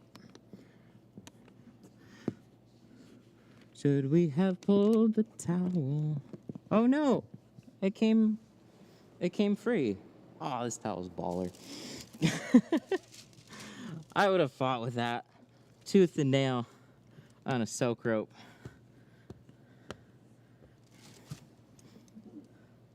You know, like when you pull like a soak shield in a tight spot and it like bunches the film up, and then the more you pull it, like the more it keeps bunching that film up, and it's like really hard to then sneak your film underneath it.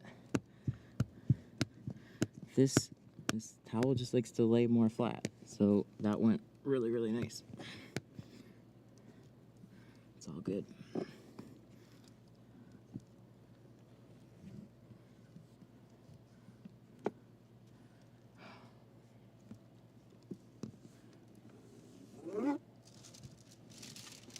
But I think we're doing pretty good here.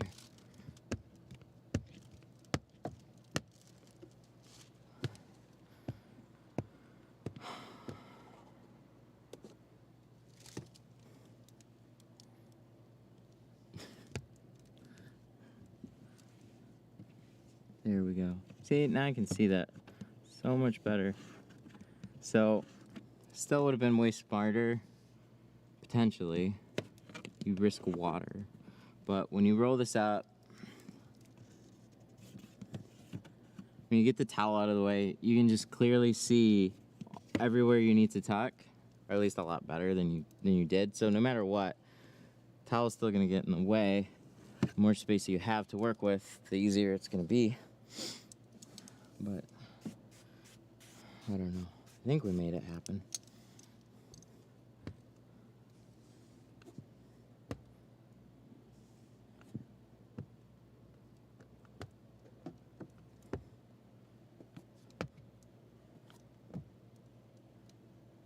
Then we'll clean off the outside, check it over.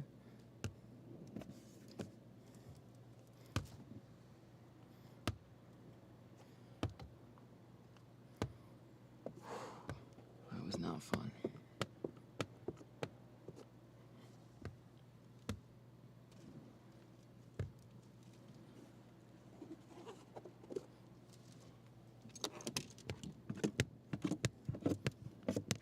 See, I can only get so much of that handled squeegee down there. Even the, where'd my side swipe go? Let me get this out of the way. Dun, dun, dun. It fell somewhere, I heard it.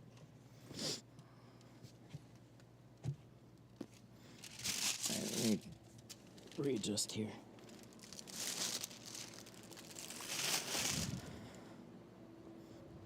Is that film easy to play with? It's easy to shrink. I like a lot about it. The tackiness issue is always a struggle, especially on this type of stuff. So with some windows, no problem. Like we ended up doing it fine on all the doors.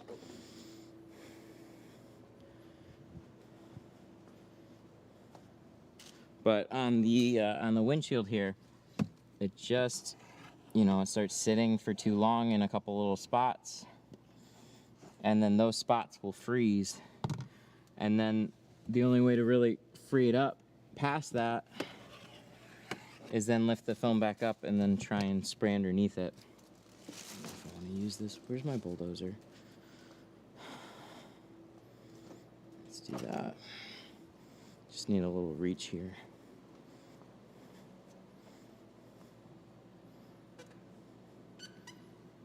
Oh yeah. A little too pressure sensitive? Yeah, by like a big margin. I don't know. I try and be as light as I can with it.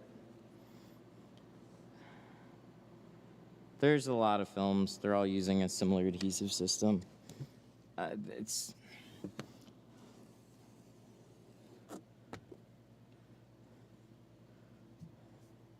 There we go. But I think we got everything down. If I'm, learning, do you suggest I get a plotter or be a little more patient with hand cutting? Well, you need to learn how to hand cut. You can make things easier on yourself in the beginning with a plotter. You're always going to have to know how to hand cut. There's going to be things that the plotter just isn't going to be able to do.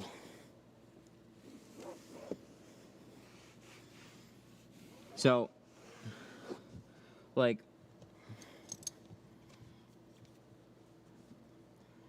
if you can take the time, or if you got the budget, then yeah, definitely a plotter's gonna help you out because it's taking a big part of your learning out of the mix right in the very beginning.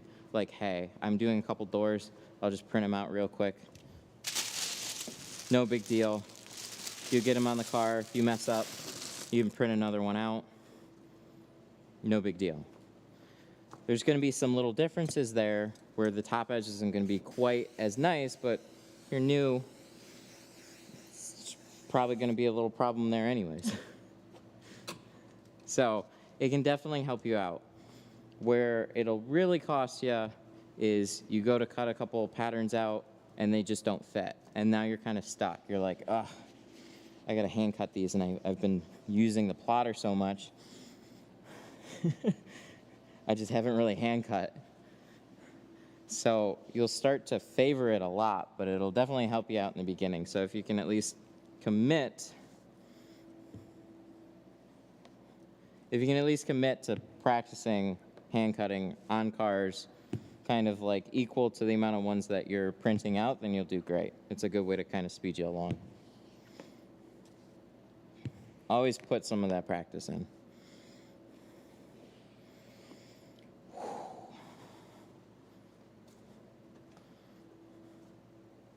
I've been hand cutting for 15 years. You will get just as good as any plotter on the market.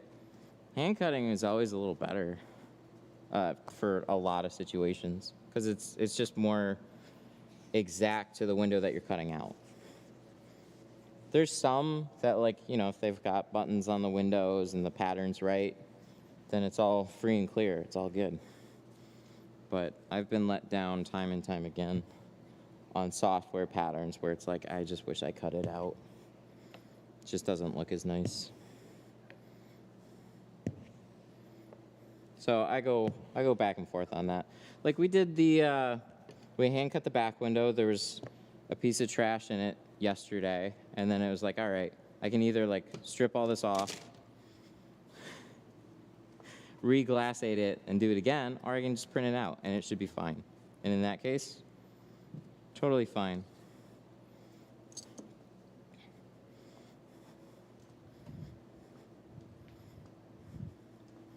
Whew, this looks good. It's just a couple little, there we go. That's what we wanted to see. We want to smooth that out. There's little air pockets in there. Get some nice pressure down there. We gotta heat around this a little bit. I'd say we're doing pretty damn good.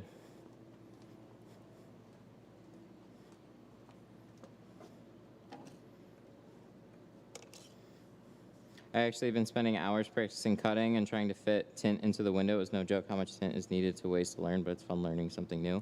Yeah, man, you'll go through a lot of film in the beginning. So with hand cutting, it's definitely one of those things that just, you know, I gotta learn more skilled things. Like this is a skilled trade where every nuanced step can be kind of a pain to learn. At least all the main ones. Cutting, shrinking, and then the installation portion of it, right? Like those are major things. They all take their own time to learn them. So when you can take out one major chunk of it, yeah, it's gonna be easier just to learn. But you still have to go back and just be sure to practice it. So it's a good way to run a class too, actually. Just having patterns available. Like the way we ended up doing the class though is we were using a lot of the students' patterns that they cut themselves. So in the beginning, they were really bad, but then they could put them up on the window and just see what every mistake then added up to when they put the pattern on the inside of the glass. So we hand cut doors, and then the second half of the day, we installed all those doors that they hand cut. It was fun. And then they go back, hand cut more patterns, now with some more understanding and some more skill too, because practice, practice, practice, take a little break, come back, and you're just like, oh, I kind of know how to adjust. It was super, super cool.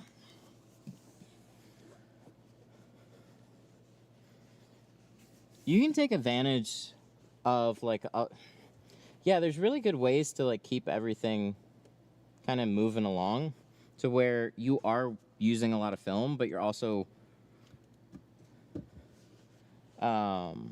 not just every time you make a little mistake, you're throwing away the whole pattern. So cut out a piece of film. Yeah, it might look junky on the inside, but you then know, like, okay, I cut it this wide. What happens when it's this wide versus slightly shorter, slightly wider?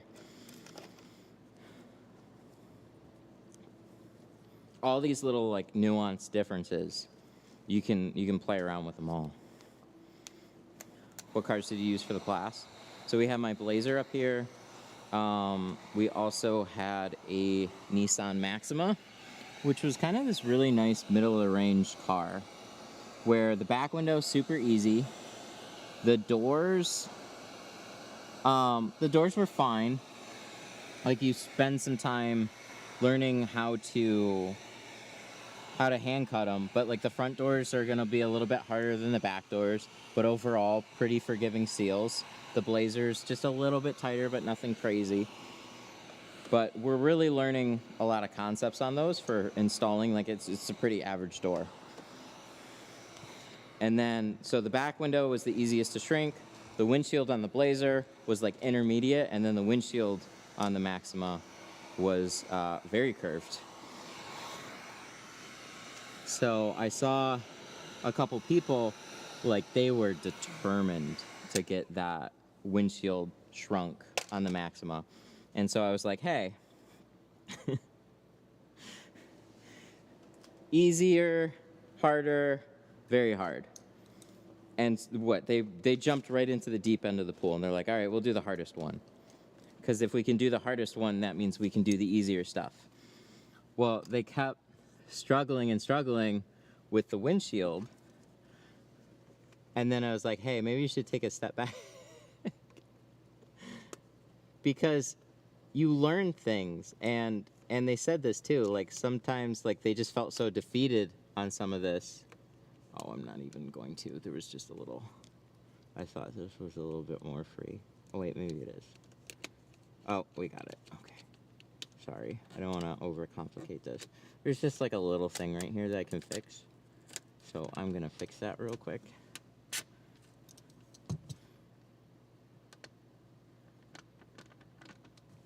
And then we'll lock it back down. It's all dots. And there's this one like exposed part here. So that should be good.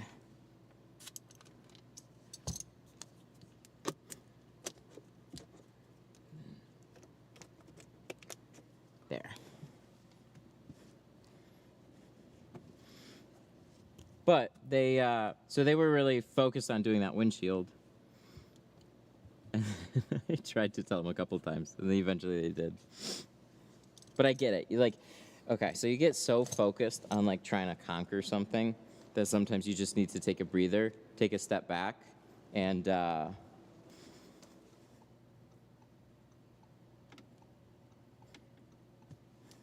real talk. How do we?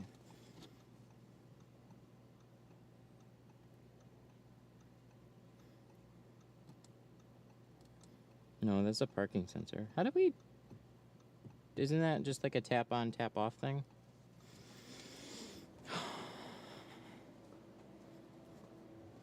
Hang on. Let me get this settled first.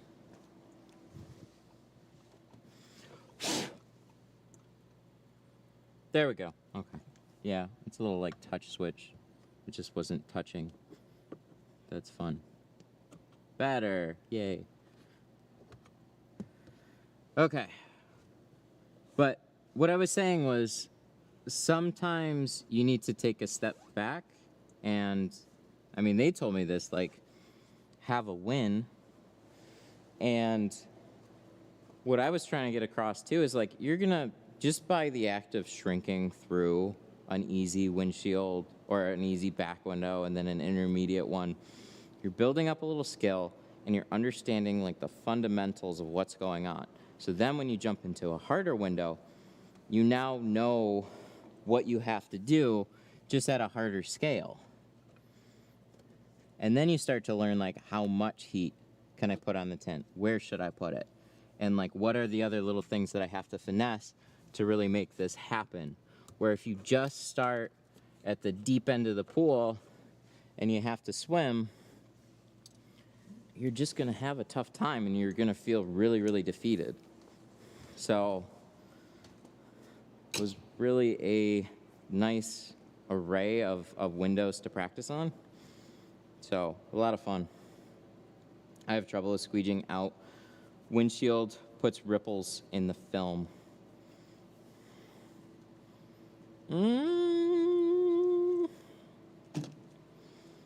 What, I mean, when okay, so I'm trying to think of how to explain this, but, so there are always gonna be ripples in the windshield, like when you squeegee, like you squeegee it and then it'll be like a little wavy. So just like do your best to get everything out that you can. Like, you know, you see me go a couple times in the middle and I'll go back over it once nice and clean from the center out.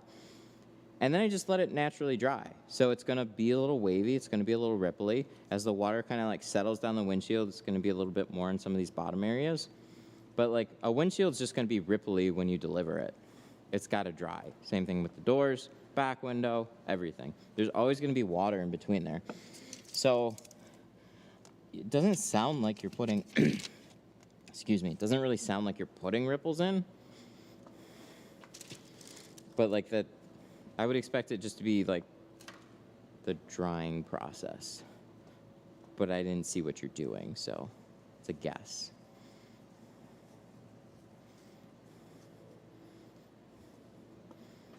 Because unless people are like just doing, like, see how it's done here? If you're doing it like this, like, there isn't much in that regard that can go wrong.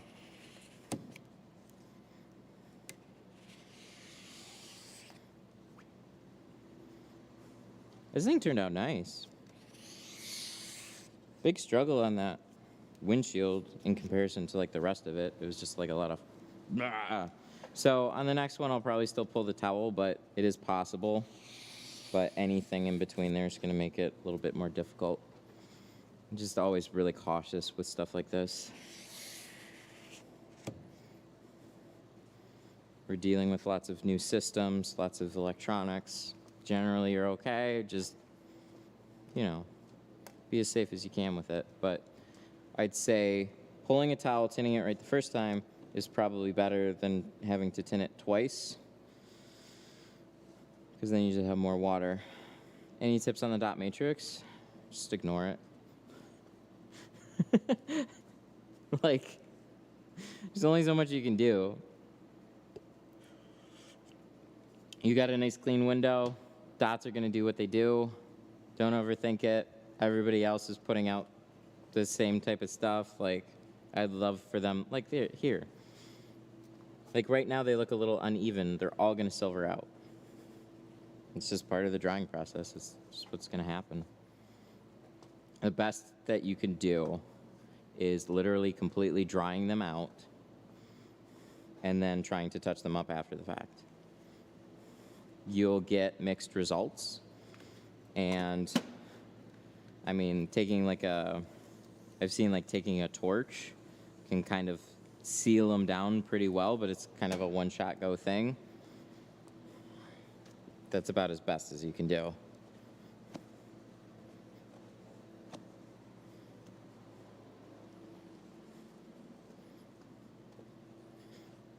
I would like to see window film change to make it more, to make the tint adapt more to the dots than anything, but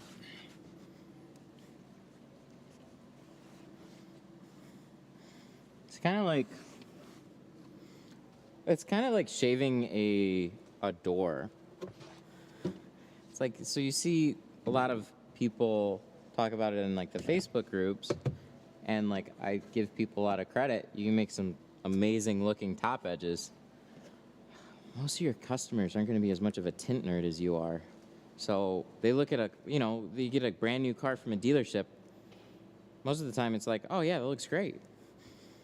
But there'll be little swirls and stuff in the paint, little shipping marks and whatever, and a detail look at it and it'll look terrible. So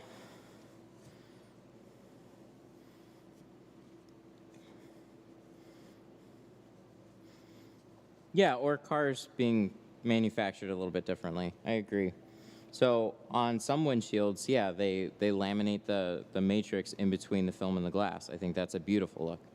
But on the back windows, they're tempered, so they just paste it on top. They still do that with a lot of windshields, which is lazy manufacturing, let's say that.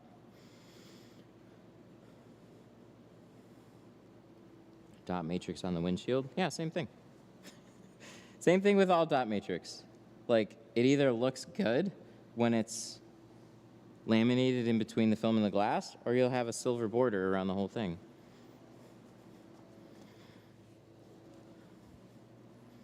You can try and fix it. Just let me know how much time and effort it's going to take you to try and do it, and then let me know what your clients are going to pay at the end.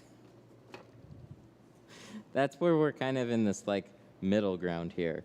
There isn't a great and perfect solution. Oh, I remember what I was going to do. There isn't a great and perfect solution. There's all kind of like these little things that you can try to make them look better, but at the end of the day, you're still going to see something. And also, how much money are people really spending on you to make it quote unquote perfect? So, is there a market for it? Sure, maybe.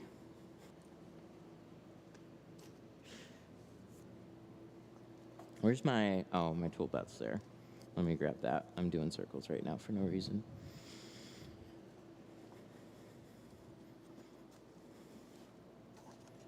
But I don't.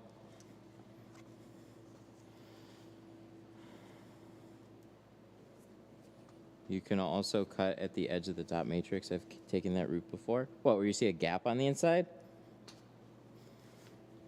That would drive me crazy. I think I get what you're saying, but that part would drive me crazy. So you see a gap all on the inside. Silver border on the outside or gap on the inside? I think it just depends on what the client wants, right? Because it's their car, not yours.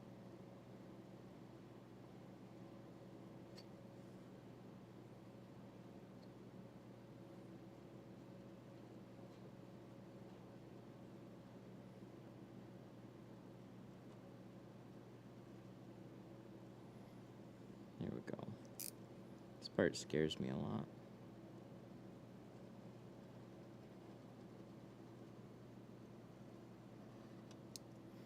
Yeah, I agree. Gotta ask the customer how they would want it. You make your best educated guess, and then leave the rest up to them, so it's better. It was overlapped in that corner. I think same thing with what's around here. This little guy right here. This is like the Teslas, a little bit, where they like square this off in the bottom. But it's nice and open here, so I can take care of it.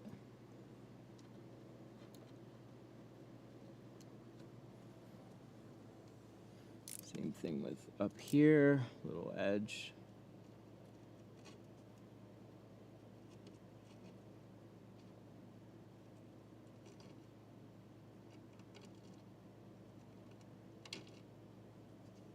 But we're not going full crazy all the way around. Just knocking those little points down.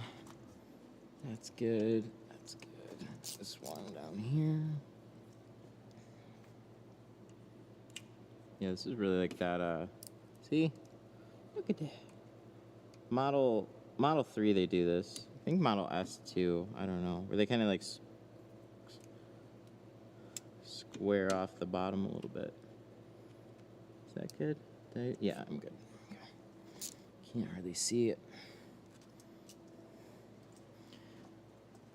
Do you heat shrink the edges where the windows notch up? What do you mean?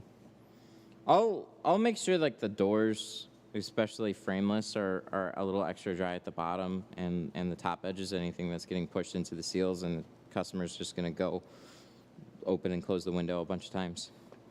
All that stuff I'll make sure is a little extra secured before it ships, but like that. And you can close it and everything's all nice and purty.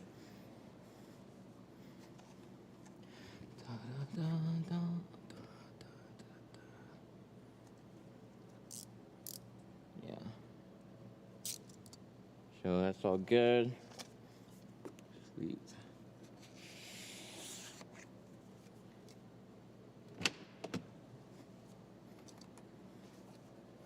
Keys out of the car? Yes. Because these frameless, like they'll like rest against the door and they'll shove it up. So the first thing I like to do is the doors, let the doors sit for longer while I'm working on the rest of the car, and then come back and the doors have had a little bit extra time to tack up and dry out. Or you can take a torch and just speed things along. Either way, it's just a little extra.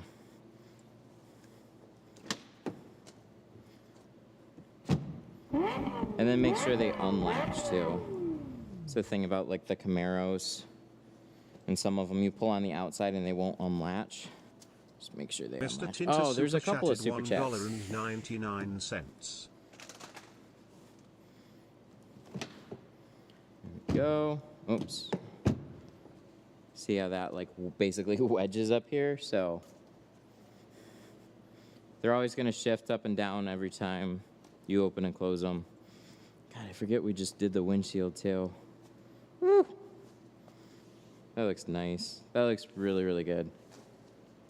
Very happy with the shade choices here. Mr. Tinter, thank you for the 2. I appreciate it, sir. And then there was, while I was doing the windshield, I totally forgot there was one from T-Town. So let me read that one back here in just a second. It's tough timing. Whew. This is the happiest part. This is when I can actually like stand back and be at peace with it because it all looks good. I love 50% on the windshield. I mean, 35 is great too, and we're gonna have a 40% here too. I think. Oh yeah, no, we will in the carbon. So, all right, just the whole package.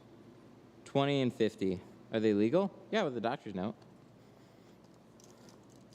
I had a client come in the other day, literally like while I was getting his car tinted, came back in and showed me. He's like, "Hey man, I got a doctor's note." I was like, "Oh, that's super cool."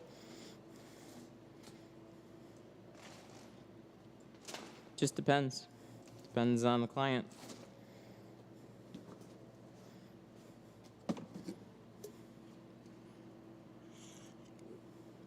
But this is 50, 20 on all the sides. So it looks nice and dark, and you kind of like squat down and you can kind of see that stuff through it a little bit. This lighting definitely is really, really soft, so.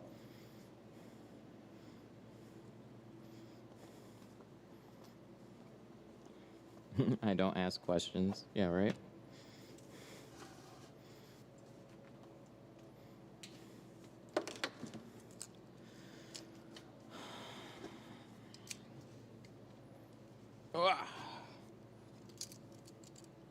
Canon. Oh, I gotta take this off. Because when I have fun, put one of these on your head and do an Audi windshield. Oh, that was not fun. Oh, I thought this was like, I thought all the buttons disappeared. And it was like a screen, but they're on this side.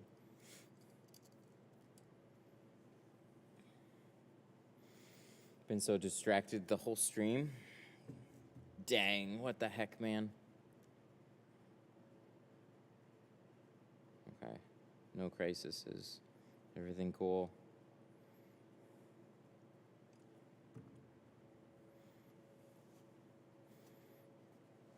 Woo.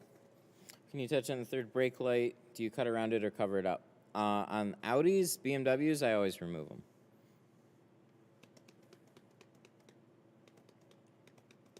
So to do that, like on the Audis, you gotta tuck your fingers underneath it or have a push tool, and then you just like slide it forward. But be careful. You can still crack those things. But keeping it close to the glass and just sliding it forward, that's how you get those out. That's on the Audis. On the BMWs, they have little clips on the sides. They look similar, but they press really tight up against the glass. So you can't really have a nice clean back window without getting that out of your way. So that's why I always will remove those. And there's no like nice dot matrix border. So on the Chargers and a bunch of other back windows, you have a nice border around it. Not on those. So it's worth taking them out. Have you ever had a customer not pay you because his card bounced? No. No, everybody has paid. I don't know how I'd handle that one. Isn't there like some type of mechanics lien or something? Like, I don't know. Maybe in that case, I'd probably take payments up front. I usually just take them after the fact because I'm used to seeing that. But it wouldn't be challenging for me to get payments up front at all. Like, it wouldn't be weird. It's like, yeah, that's what it is. We'll take care of the payment now and then pick up the car after it's done and you'd be all set. Good to go. I don't think that'd be any problem. It's just generally what you see in like a service industry. People go do all the work and then try and get the payments afterwards. Sometimes they'll take a deposit. You would hear the film ripping off the windows.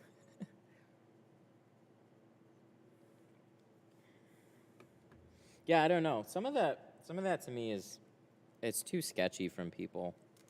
Like going out of your way and like doing all this work and then kind of just counting that you're going to get paid after the fact.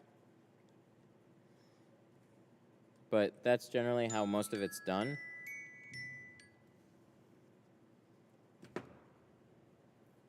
It's out of state number.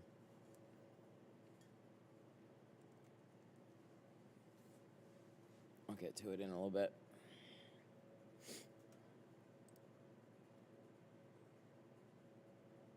Come to Florida for the doctor's note.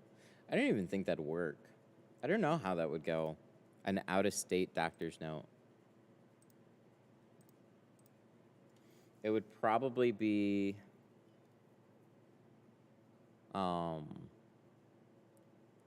yeah, I don't think it'd hold up. I think you'd have to have it in the same state. And every state's got their different rules, too, so...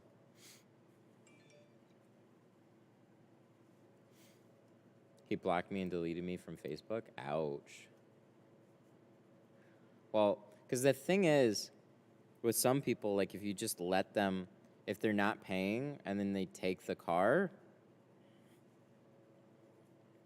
your odds of getting that money are real slim at that point, in my opinion. Like, oh, I just got to go drive it and go get the cash or something, or oh, I'll pay you later. No, they were fronting. Sorry, I'm late to the party. Hope I didn't miss anything cool. I'd say this was pretty cool. Oh no, I spilled. It's because I was still twisting. At least it's not on white.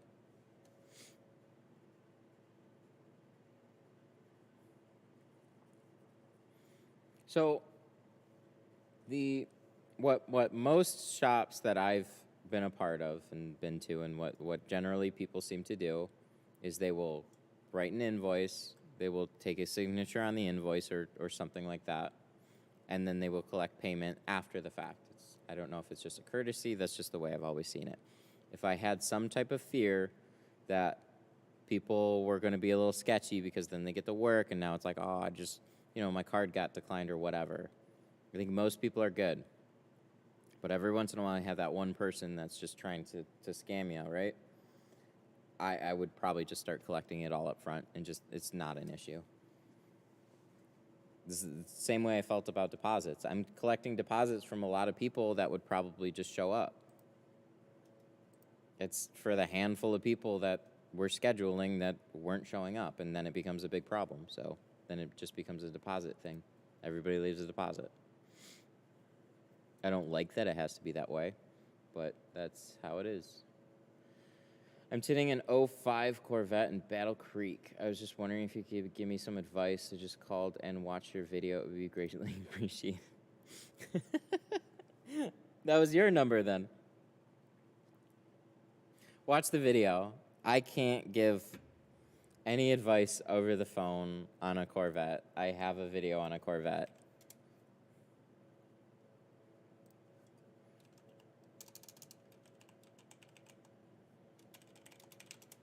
I'll even link it for you. So I've got one older one on the channel, and I got this other one. So this right here. This is a 20-minute video. Really This well. took So me 3 times to heat shrink this one. Honestly, it's a little embarrassing that it took me that many tries, but hey, I haven't had one in a while. So it's a frustrating window to do. They're very, very curved. So watch this video. Heat shrinking. So when you're shrinking something like Heat shrinking is tough, man. This is one of the hardest back windows out there. So yeah, unfortunately, there's not much advice I can give. Watch this video. This will break it down as much as I can. So you got some room, so you could leave a finger or two. Where do I get your blade for the squeegee? Out on the inside, get them to lock down. Let me link you one If you have something popping up. in a minute. Can I open new window? New window, and then we'll drag it over here. Just kind of gently heating it up, letting it lay down a little bit, and then just keep moving to that next spot. I might be psyching myself out because we're already pretty far through this. Like I said, it's been a while since I've done Why? it.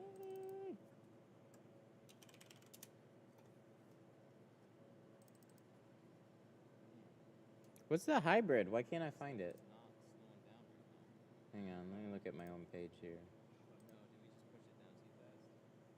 Yes, we did. Right there. That's not gonna fly. Oh, that's all Alright, we're gonna keep tools. going. A little Shop bit. We now. recut this. We just messed it up. See, Tint that's how Studio recommended. So what's cool about screwing up? Well, you have a learning opportunity here. If you generally don't know how to tint the window, or Fusion you're new to Orange shrinking, Crush. man, and you got some extra time, keep going. You Shorty got so handle. much material that you're just gonna throw away. So you Fusion can learn from it. Hybrid. So Why I did, wanna see when I what you searched want hybrid, what this it is didn't gonna come do, up. Oh well, here. and how much heat I can found put it. on it. Here you go. Here's a link to it. So it bunched up. You see that? It's too much. It's way too much. And heat the right phone there. book of window tinting tools.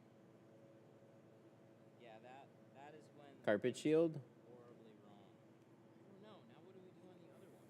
We use the That's Lowe's or Home Depot or Amazon. So this, oh God, come on, there we go. So this is the hybrid squeegee. This is the blade that I use. I like it very, very much. You can do a 5-inch or an 8-inch. Oh, 17, it's not 20. Look at that. We should use an 8-inch next time. Yeah, the back window is not fun. We pretty much have It's the a cockpit lot more style areas here. So these back window. it gets done. And it just takes a lot of time, a lot of shrinking. It's very difficult. You know, if I had them more often, I'd probably be much better at them. But it's been a long time since I had one. For this heat gun too. This helps. Do you like the one on your website just as much? I like the hybrid a little bit better. The one on my website, that Blue Max is actually like super good. I really, really like that Blue Max squeegee, but I like the hybrid a little bit better.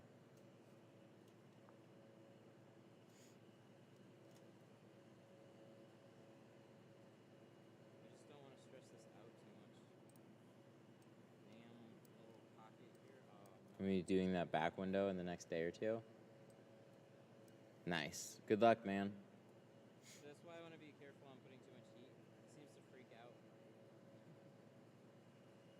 It's like almost okay, and then all of a sudden it's not. Yes. It's Yes, that it is. quick. It's like it's okay. The- it's smooth. It's smooth. It's The smooth. tape. Oh God. It's So let's take a trip over to Lowe's for a couple things. So we have, hang on, let me mute that. So we have carpet shield. This is just the first place that I found it, and it comes in like a 200-foot roll, 100-foot roll. Yeah, there's a 200-foot roll. This is always the one that pops up. This one. Why won't it let me? Can I? Oh, it's broken. There we go. These are the boxes that I always get. This was the first stuff that I really came across, and everybody seems to like it for the most part. I think there's another one that I got off of Amazon. Let me see. I just don't want to be logged in on Amazon, so let me.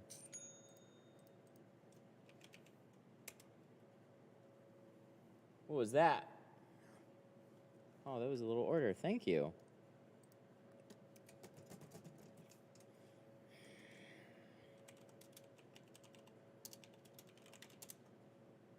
Okay, what was it?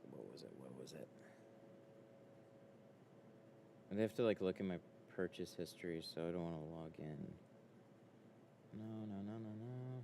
I'll have to find it. I can look it up. I gotta look it up on my phone though. Anyways, here I'll show you. Desktop.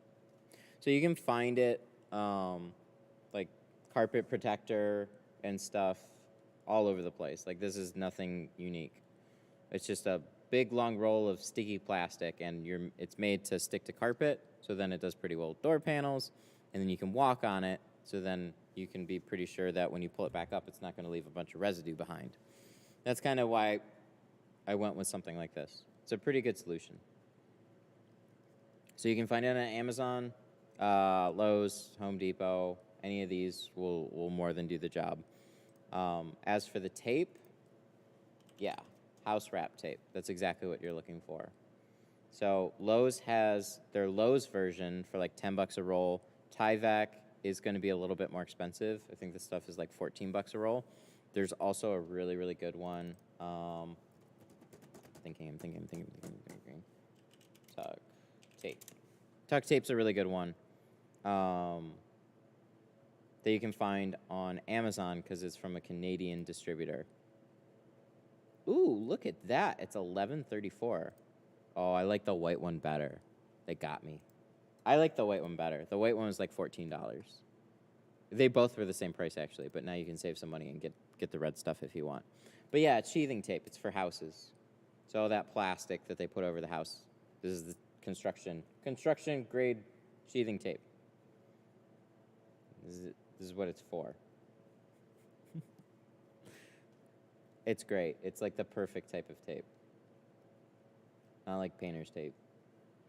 So those are a few things that I use.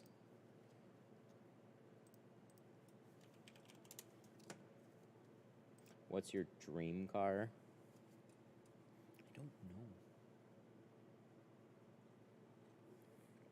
I don't know. It kind of just changes. There's cars that I look at and I go like, that's a good one. That would be a good choice. But I'm always a little practical on this type of stuff because like my answer is very long and boring.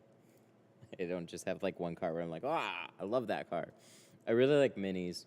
I think the new Corvette looks super cool and it's fairly obtainable at that price for sure.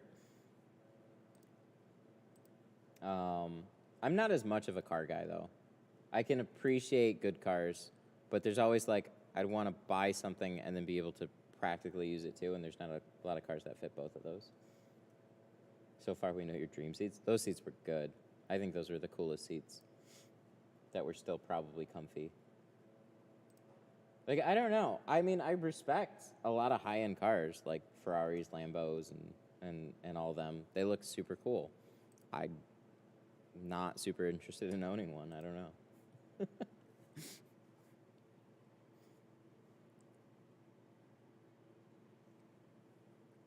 I have more fun with like this type of stuff. Computer stuff. Do you offer PPF? No. No, I just do window tint.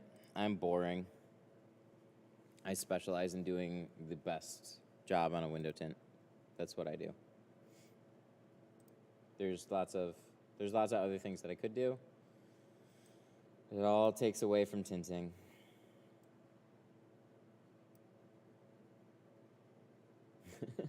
You seem like a cat guy. No, I like dogs better, but we ended up we have a baby now, so we have fish. That's as far as we go right now. Taking care of a kid. And probably more than one in the future, so it's a lot.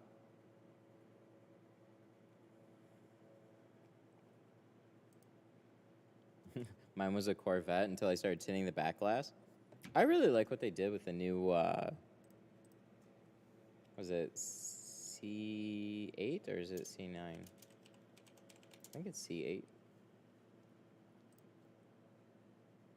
I love what they did with the new Vet. I am not a Vet person. Like, I think the Stingray was when the last model, the C7, was when the Corvette actually looked cool. But I think what they did with this is awesome. People were confused. They're like, is this a Ferrari? Like, most people look at this and they just go, wow, that is an awesome looking car. Because most people are not car people. So just having a car that looks good in a unique way or just like a flashy way or whatever is often more than enough. You can get into like racetracks, horsepower, all this other like little stuff, and most people, this car, this was like the busiest car at the auto show. I remember when the C7 came out. So I didn't see this one at the auto show, but I can guarantee you that it was. So like when the C7 came out, dude, the Vet booth was like the Apple store. I really like this changeover from like the old rounded bubbly whatever. I think this is a good look, especially the white and black one. That looks cool. I still think that design holds up. Looks really, really good. And then what they did with the C8 looks even better, or just more exaggerated. Like it's cool. They did a good job with it.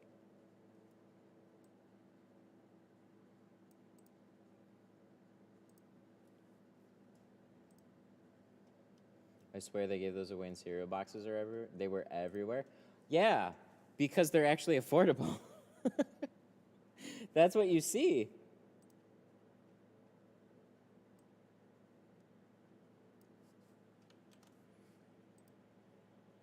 If you drop that price a little bit, you have more people that can actually afford it. So I think there's this point where it's like, you know, everybody owned not everybody, but like when chargers came out, they were super cool, right? And then everybody started getting a charger, and now chargers, like, it's cool, but a lot of people that want a car in that range, like they're gonna get a Charger, they're gonna get a Mustang, they're gonna get some throaty sounding muscle car in that mid range there. So you see a lot of those. And then going up into those higher tiers, it's like if you had an average person is going to look, I think, at this one and not know a difference between this one and like a new Ferrari. They just look at them, they're like, wow. But car people will. Car people know the difference. That's why you see so many people geeking out over Teslas sometimes too. It's like Apple, for the longest time, like I think they're finally stepping up their game again. Apple had really good quality, they had really good performance, and then they dropped off for quite a long time. And there were still people buying up Apple like it was nobody's business, and I don't think they were worth the money. And then they've recently stepped up their chip game again. They're finally like really efficient powerhouses again. And that same type of crowd, it's like a lot of people buy cars for like clout and stuff. So I don't know. I think that's what speaks more than like, I mean, because for the longest time it was like, you know, Audi, BMW, Lexus, they all kind of like look the same. It was like if that drove by, nobody would turn their head. It looks like a car. Well, now they're at least starting to make them. They still have that like that grassroots, but they're starting to make them a lot more flashy. Lexus kind of went way farther on. So some of the Lexuses like look way cooler than they used to do, or than they used to be,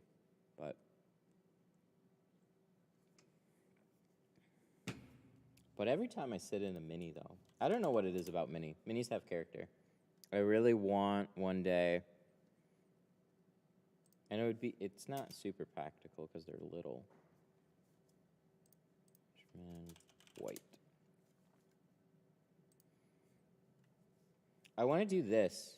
I still want to get one of these. I think this is one of the most interesting, cool, like, types of cars to sit in. I don't know. There's always something about a Mini that I'm like, I really want to get a Mini, but they're too much for what they are for most of the time. I didn't even think it'd be a great demo car. I don't know.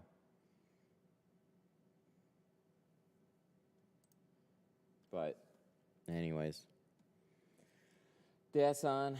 It's my little car rambling. Stream elements. Alrighty, so let me shout out some supers. We had a couple today. One from Mr. Tinter. Thank you for the 2. And then T-Towns with a 5. When I started tinting, I forgot. I'm so sorry again. When I started tinting 11 years ago, I watched your videos. I followed you since. Now more than ever, I need to come up to see you. Only an hour away or so. Oh, okay. I did answer this a little bit. There, we're going to read. There we go. Thank you. Because I was in the middle of the windshield. Yay! T-Town T-shirts super chatted $4.99. When I started tinting 11 years ago, I That's watched super your cool. videos, followed you more than ever. I need to come up to see you hour or so away. Thank you for the 5. I just replayed it from before. Thank you so much. Yeah, man. Let me know. And then Sun Distributing, half hour away from me too. So it'd be a really, really cool visit. Let me know. Alrighty. Well, I'm gonna take off here. I think I'll be back tomorrow. I have more appointments to do, so y'all have a good one. I gotta settle this one, cash them out and everything, so I'm gonna go finish up my day here. Hold on. Whoa. For what? You got a minute. Oh.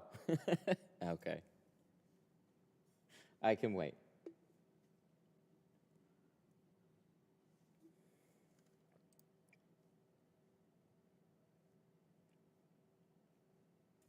Oh, and Mark Patel for being a member for 2 months. Hey, Matt, thank you. I appreciate that. I don't know why they don't pop up.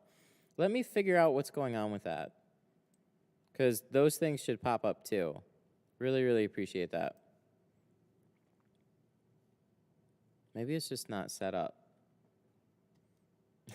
There it is.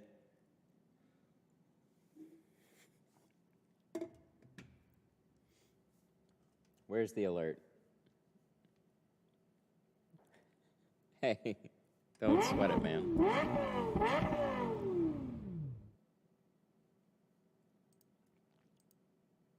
I'm waiting for the voice. B711 HD Super Shattered 99 cents. Super shattered.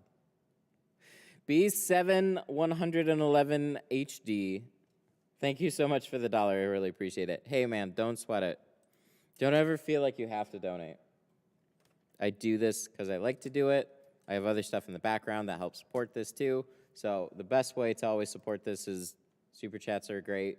Also, just supporting the tool companies that help support here. And then also my own store too. Stuff from there makes a world of difference. So don't ever feel like you have to donate though, but I definitely appreciate it. So thank you, sir. So with that, I'll see you guys probably tomorrow.